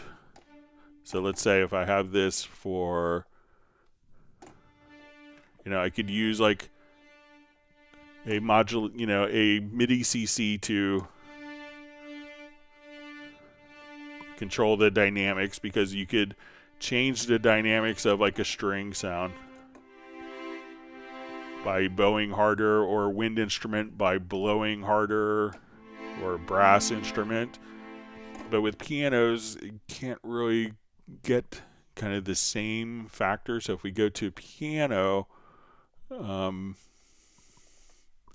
let's say I'll just come over here.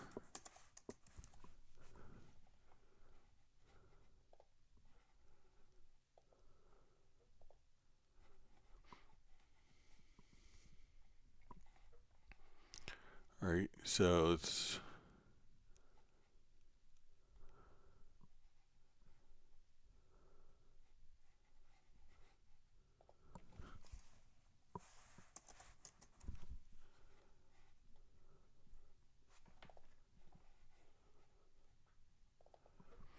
so now when I play piano, sometimes it may do like some filters. So, but if you want it to, so a lot of times it may not do what people expect, but let's say we just have some piano notes in.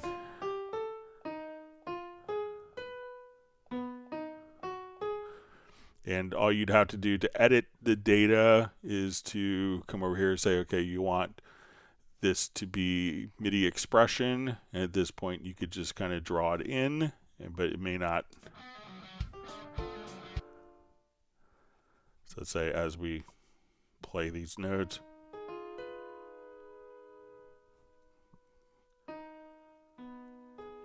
So it could be like just doing modulation, but all you'd have to do is select it in the controller lane, and then you could drag and drop and draw it in and edit it like other MIDI CCs.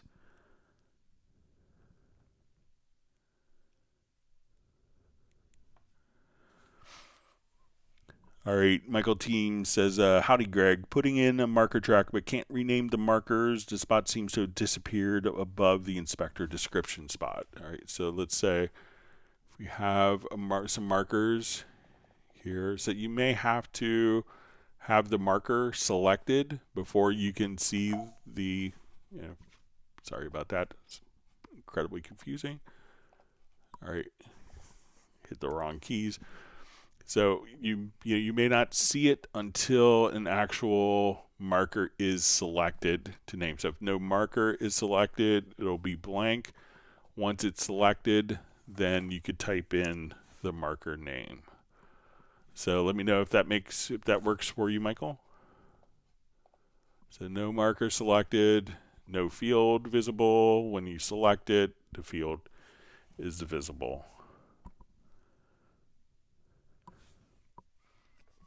Okay, Sable says, gonna have to listen to the dithering explanation again with both ears.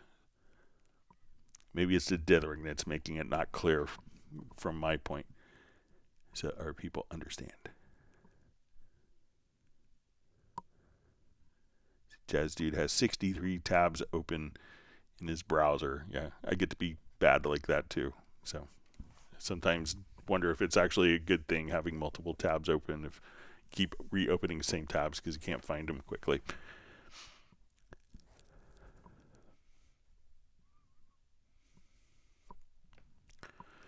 All All right, Darren Flake just says, how to enable drag and drop samples from the desktop to Cubase project seems disabled for me. I have to import files.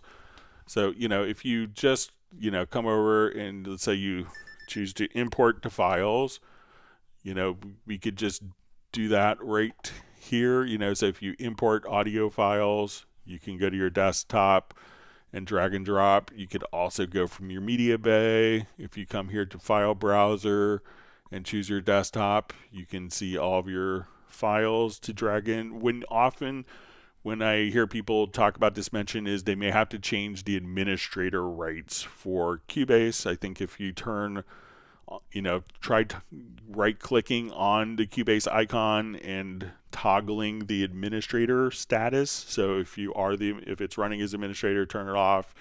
If it's not running as administrator, turn it on. Just toggle the administrator status for the program, and then I think you'll be able to drag and drop. But I think if you work with MediaBay here on the side, that it could be much faster than having to navigate between multiple windows and applications as well.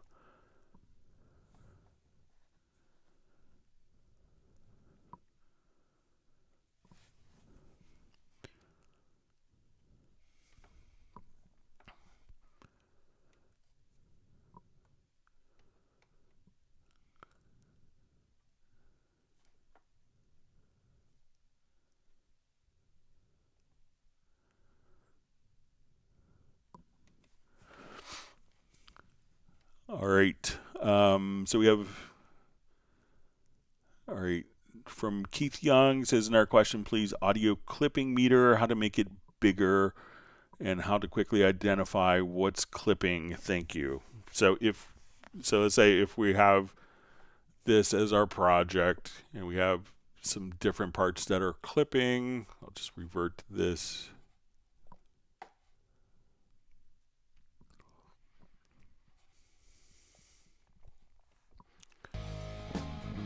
All right, so I'll just turn it down, but let's say we have a track that's clipping, and let's take this guitar and add some pre-gain to it. And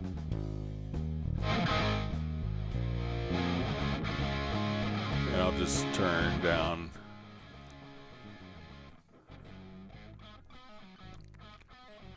All right, so like this guitar could be clipping. So often when you see like when you stop, you'll see like this red line at the top of the fader. So let's just make the fader here wider.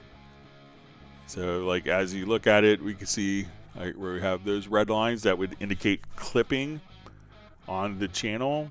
But sometimes it could be clipping in other sources as well. It could be clipping, going through an effects end or going through different groups, and that could be harder to trace down. So, sometimes, it's like if you say, add 5 plus 6 plus 10 plus 14 plus 13 plus 12, which one exceeded 21? So it's the culmination of many different factors that can often lead to clipping. But on the channels, like as you do this, you could just kind of look right there. And if you want to also, like change your meter coloring to be more, we'll call it Homer Simpson obvious.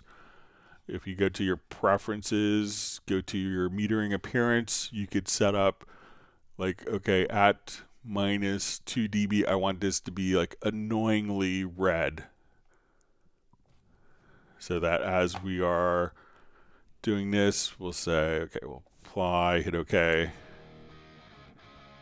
And now you could just say, like, when we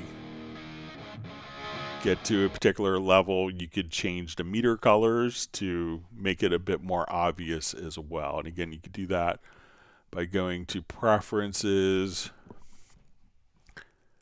and just choosing defaults, and just changing your default meter right there.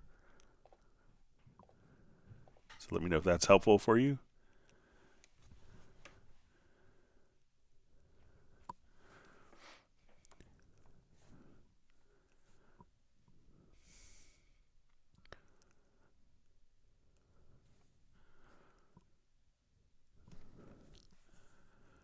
Okay.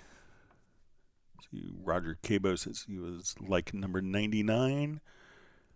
Thanks for that.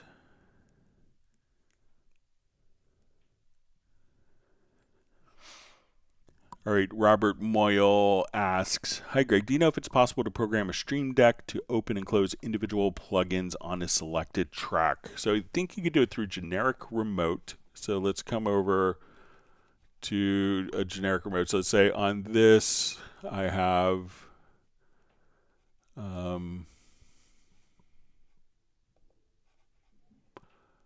insert,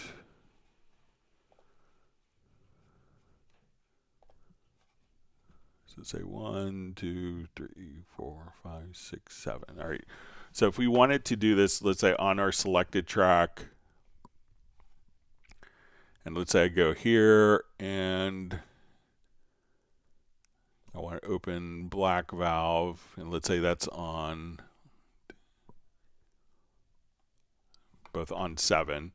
Okay, so let's say I want to go to input 7, and I want to do this. So we could do it through generic remote, which means that you could have a Stream Deck trigger a particular MIDI note to trigger the generic remote. So I'm going to come over here. Let's go to our generic remote. I'm going to, we'll start from scratch. So we'll say generic remote, and I'm going to use my Nectar MIDI in and MIDI out. So I'll click on this note, and we'll go to let's see if it's here, and we'll say selected, and we can say go to insert. I think that we could choose to open up insert 7 and edit. Okay, so I'm gonna hit OK. So now when I hit this key, we could open up that particular plugin. I go up one channel. Here we have the frequency. So now I could just hit that button and insert 7 pops up. I go down to the next track, insert 7 here is black valve. So whatever insert 7 is, you could just program that. I don't think we could do that in the new MIDI remote, but we could do it in the existing generic remote. So let me know, and once you do that, you could set up a Stream Deck to execute that command, or any MIDI controller that you have in your setup can work as well. But there's a free utility where the Stream Deck, you could have a MIDI, could transmit a MIDI note message to do that. You have to set up a loopback. It could be a little convoluted, but you could definitely do that with or without a Stream Deck.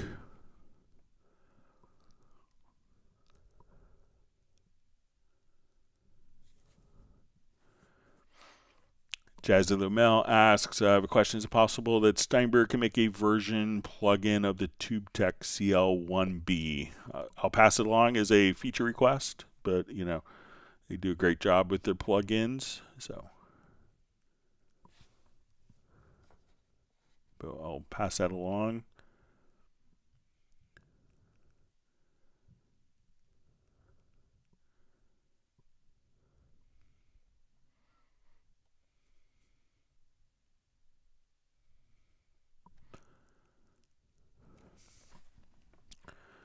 All right, Burnt asks, when selecting multiple tracks and then selecting a folder, the tracks don't go into the folder. Why? Any suggestion how to make tracks go into a folder immediately? All right, so let's say if I have a folder here and I have these tracks, so you know, we can, if you just drag and drop tracks to the folder, so we could do that like so. Now the guitar tracks are in the folder. If we wanted to take existing tracks and create a new folder, we could right click and just say create move selected tracks to new folder, and that will be carried over. But to an existing folder, you would need to physically move those tracks or move the folder with subtracks, so you can have a folder within a folder as well. But to add to an existing folder, you would need to physically move it with your mouse.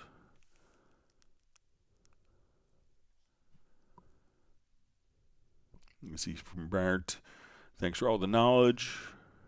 Okay.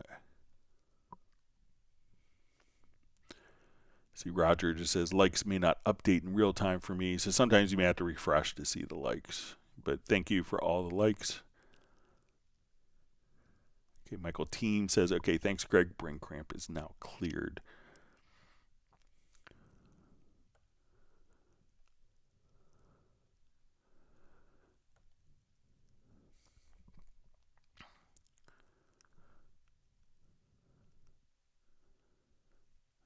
So we see what's the highest number of likes we've received. So I think some of them have gotten over 250 at times, and they will. What's interesting about the live streams is they get watched over and over again. You know, like streams from 3 or 4 years ago still get watched a lot now. It's kind of interesting.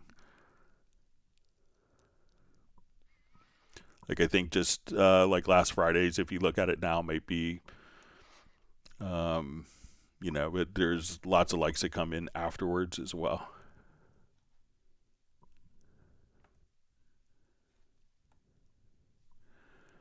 See, Sable Winters asks, how can we increase our live numbers? I share to Facebook and LinkedIn from time to time. So maybe we should have a special everyone invite a friend that they want to run Cubase session with, something like that. So bring your friend, and maybe we could do a giveaway to a random person that brings a friend, something like that.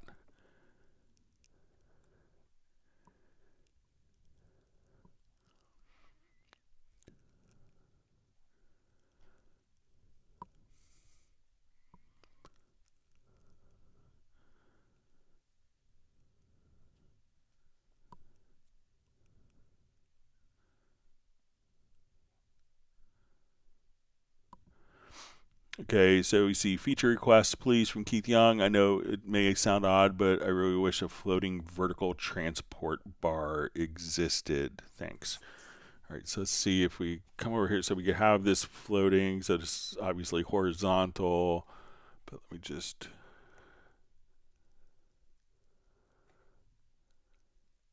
Sometimes, yeah, I think it's going to be horizontal, but yeah, I'll pass that along. So let's jump to some of the questions that were mailed in before we run out of time. Thanks for everyone for all the great questions. If you want to mail questions in advance, you could always send it to clubcubase@steinberg.de. Let me open up my Word document here.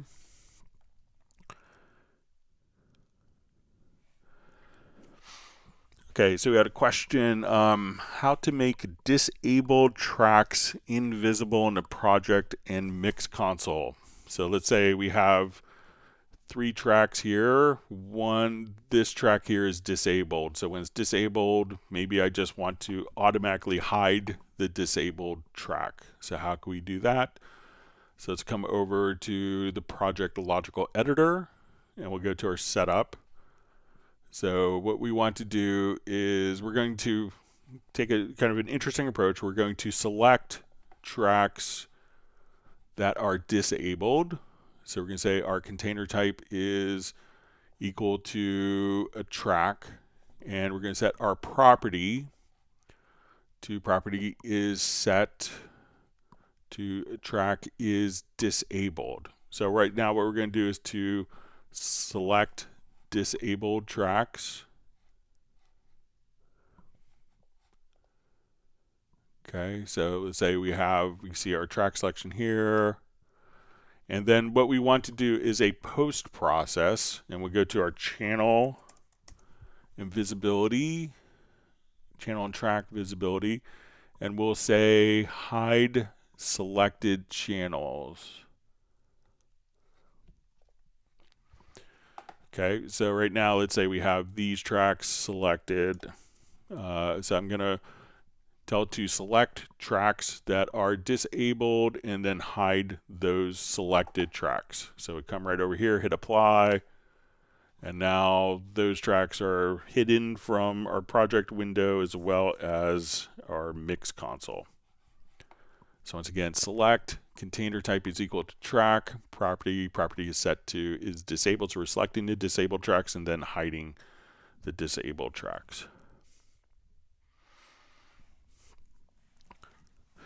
Okay, question. Hello, Greg. My project in Cubase 13 in my M1 is 24-bit 44.1. I go out to an analog summing device and then to an AD converter and back to Cubase to create my print track. If I set up my AD converter to a higher sample rate, let's say 192, can I record back into the same project or is my only option 44.1, same as my project?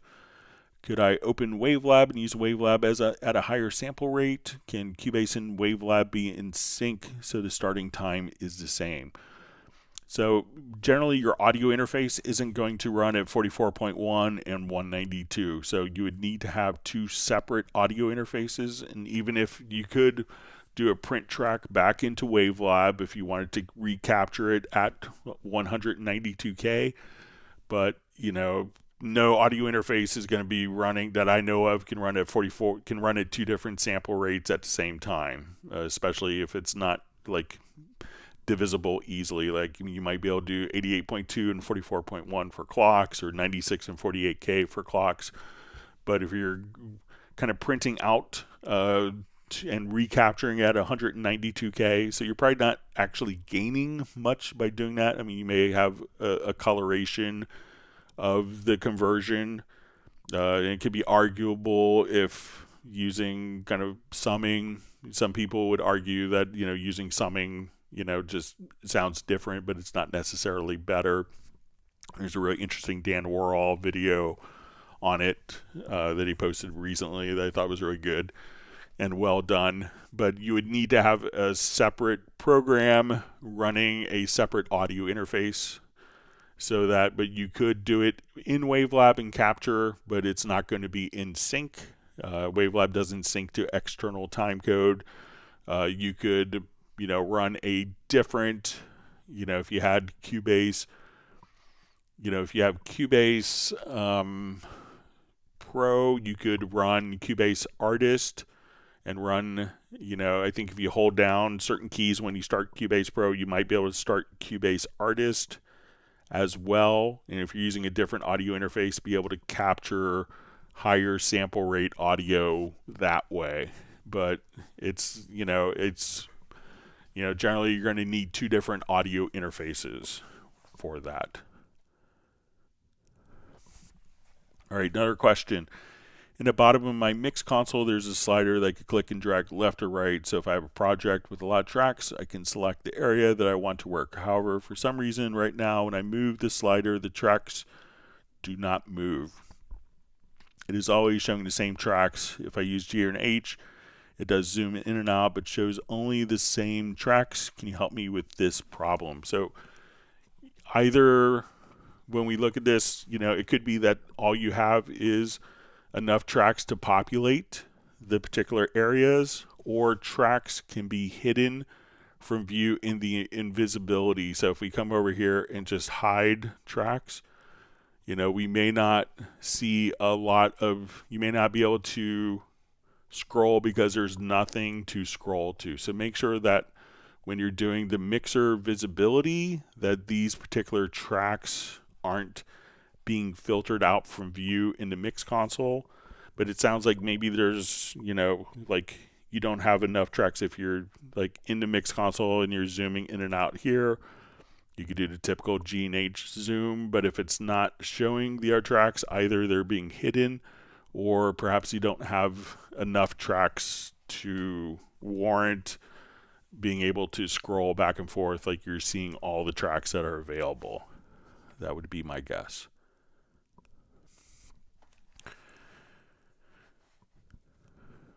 Okay, so we have a question. I'm in a Mac system using the latest version of Cubase 13 Pro. Let me clear my throat.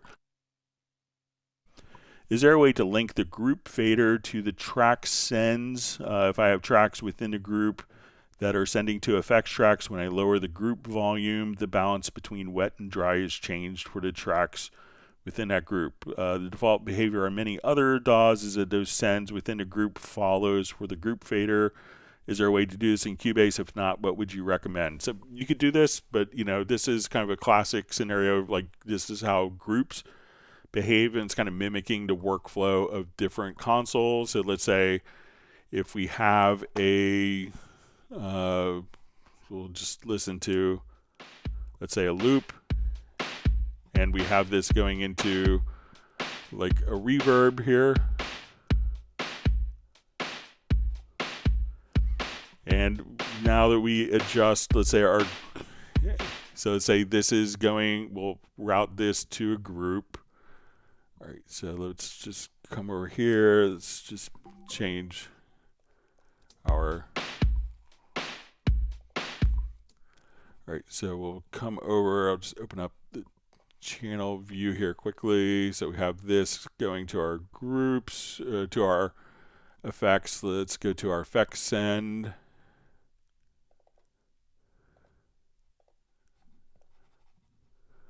All right.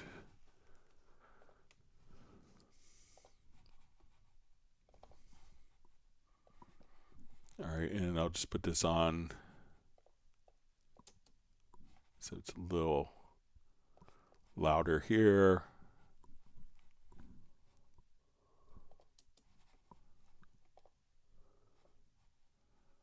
All right, so generally what you'd want to do, instead of when you're using effects going into a group, is instead of sending it to a group, because the group will, it will affect the gain structure, that's when you want to send the track to a VCA fader. So now that when you adjust the VCA fader, that won't affect the balance of the particular drums to the effects ratio. So that's generally the preferred method for utilizing that. And it could also depend on if your send for the track is going into a, is pre-fader or post-fader.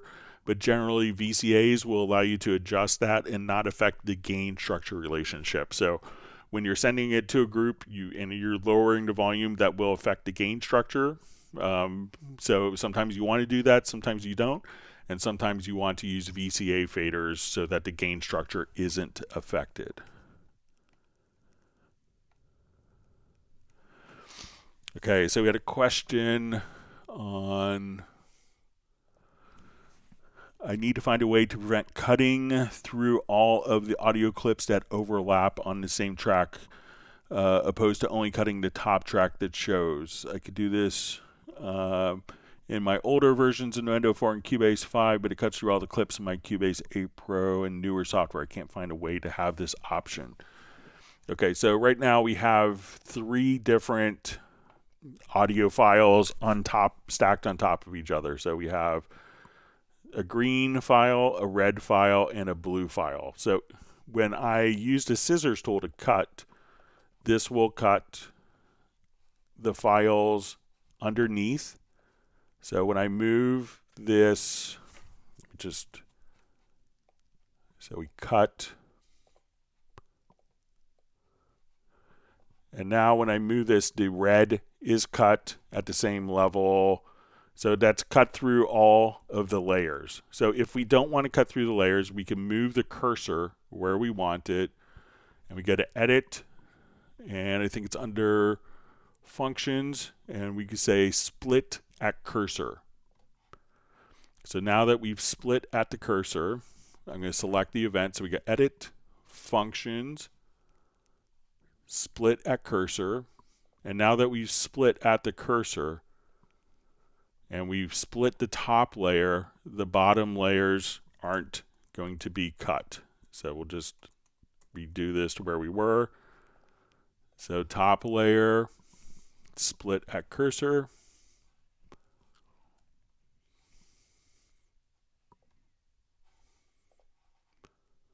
And now we move this, and you can see that the other layers aren't cut. So try doing a split at cursor.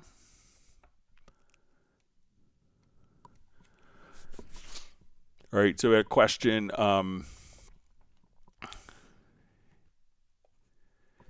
of, is there a way to have volume automation bounce back to the original level without having to set an automation point at the end? All right, so not really, because if you think about it, like if you move a fader, the fader is going to stay in the same position until you actually tell it to go somewhere else. But there's no value for the fader to actually return to. So if I'm taking this particular track and we're automating, so let's say I would take this track and I automate it and I move the fader will stay at that value because there is no point to return to. So if we didn't have an end point here, we could just come over and say, okay, we do this, and now we automate, and I want this to be just a little louder, do a bump. Let's say we do it here, and now it will return because we've given it a value to return to. Now, another easy way of just approaching this from an editing perspective is just to grab the range tool, and then you could increase or decrease sections very easily like so. But again, if there's no point known, how does Cubase know exactly where to return to if there's no value that's been defined? It's like giving directions where you don't necessarily, giving someone directions and not giving them the end of where to go.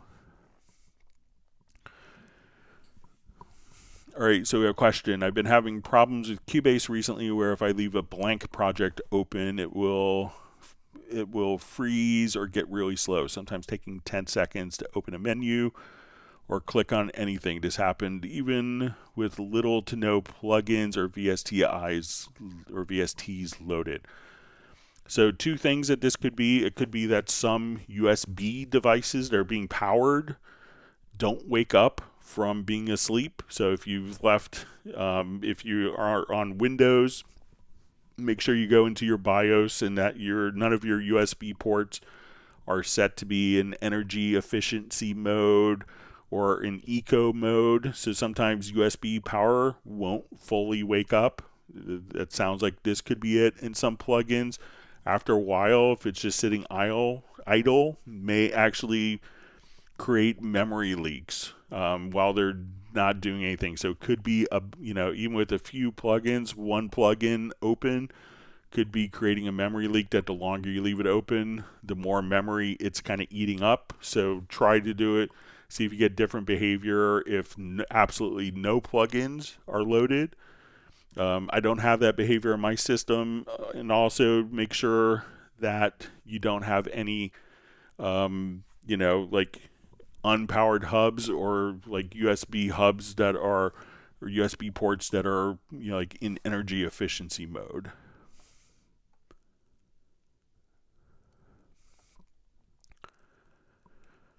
Okay, so a question. I have a couple questions for your live stream. One, how do you move the sample folder to another drive without any risk of affecting any of the current Cubase 13 Pro projects on Windows 10? So the easiest way, and this could be different for every company, but if it's like for the media and samples that come with Cubase, all you'd have to do is go to, and you'll have a Steinberg library manager that's installed. You can select multiple files here, whether it's your Hallian, Groove Agent, Cubase, loop sets, the Grand, Pad Shop, Retrolog, Backbone, all these presets, all the content. You could select them and then click on Move, and it'll ask you what folder you want to move it to, and then all the content that comes with Cubase can then be moved to a new location, and all the links to where Cubase looks for those files in other projects will immediately go to that location. So it's kind of the conduit for that. Another question. I forgot to humanize my drums, Superior Drummer, when they were still MIDI. Any way I could do this now when they're all converted to audio? Okay, so let's say we have some drums here. I will open up. Let's see if I So open up our folder. So let's say we have our MIDI drums here, and we will, let's say we're listening to the audio recording now. So we've rendered these as audio.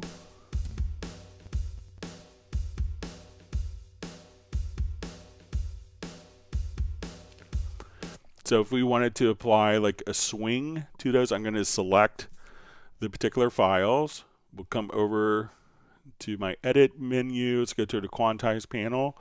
I'm going to choose, let's make this to 1/8 notes, and let's put a heavy swing on it.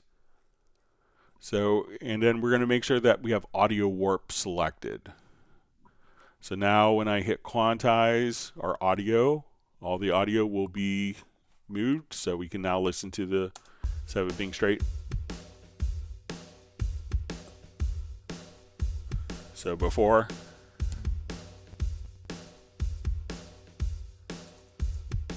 and now with the swing. So you could just quantize a bit, select the events, and just hit audio warp right there.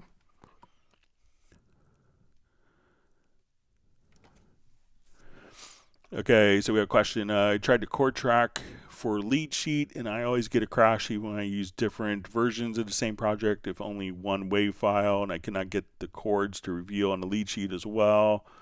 Then on repeating the process, I could not get advanced show chords. Is grayed out, sorry to bother. And I see cancel. I did get the chord track to reveal, just could not get my locators, crash dump with issues. So sometimes if you're doing the automatic chords, let's say I have my guitar part here, and we'll listen to the guitar.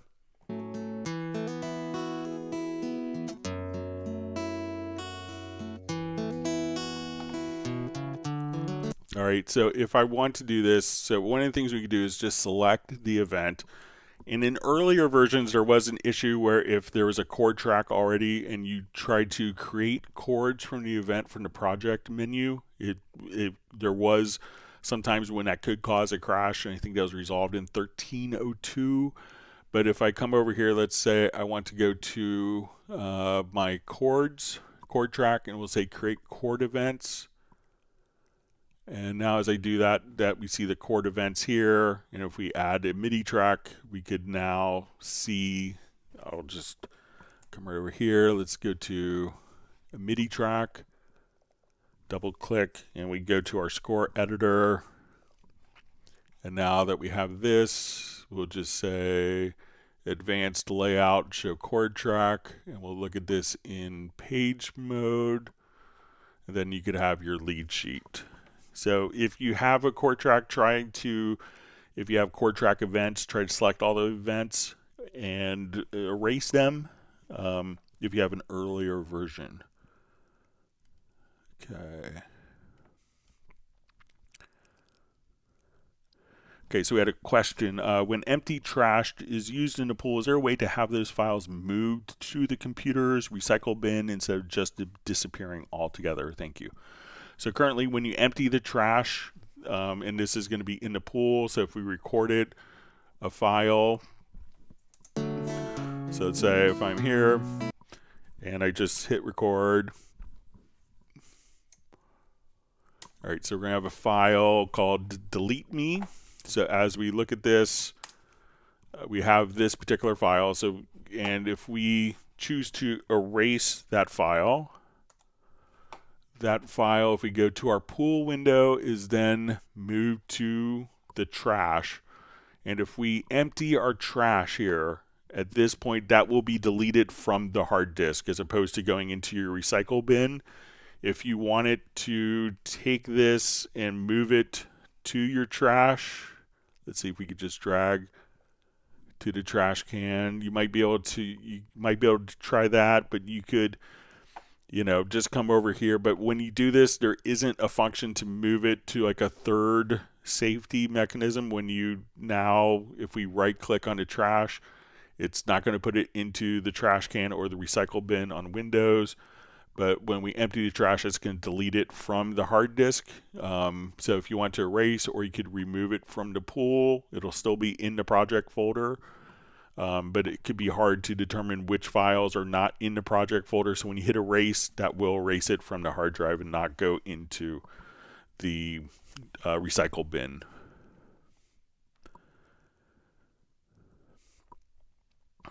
All right, so we have a question. Is there a quick way to swap between different I/O interfaces on Cubase Pro 13 so that a song recorded with interface A can play or receive new audio via a different I/O interface? So if you want to, and realize that there could be a lot of consequences with, if you have routings that are done with different songs. But what I would do if you have like a mobile and like a home interface is when you have your inputs and outputs defined is to save it as a preset. So you could say this is my mobile interface ins, my mobile interface outs, and this is my studio ins, studio outs, and then you could just recall those as presets.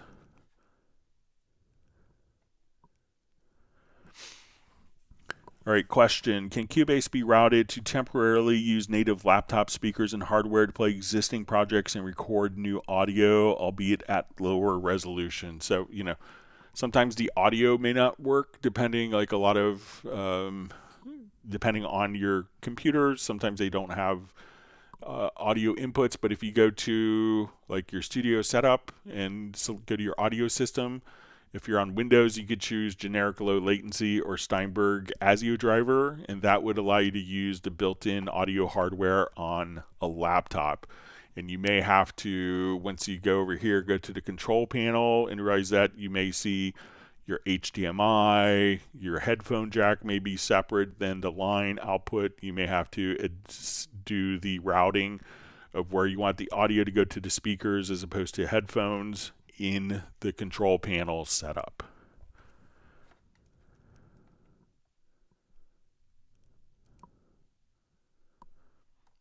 All right, I think that's it for questions. Let me just jump back to our live stream. Live questions, see if there's a quick one we can get in real quick before we wrap up.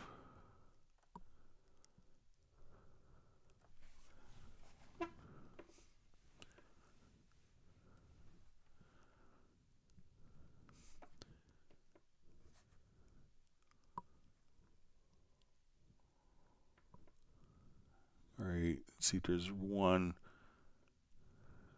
more quick question. I guess we might be just about out of time. So I guess we will go ahead and wrap up. We'll get to more questions on the live stream on Friday. So again, starting at 1 p.m. U.S. Eastern Time. I appreciate everyone taking time out of their day to learn more about Steinberg products, and appreciate everyone in such a wonderful community. And I hope everyone's learned a new tip or trick. We want everyone to stay safe and healthy, and I really appreciate everyone taking time out of your day. And let's hope to see everyone back on Friday. And coming up, looking forward to more great hangouts. There may be one live stream on the 23rd that I may have to postpone because I'll be in meetings in California. But other than that, we should have the rest of the meetings. And with that, we will go ahead and wrap up. Thank you so much. Have a wonderful day, evening, morning. And I appreciate everyone for coming online. And we'll see everyone back on Friday. Goodbye.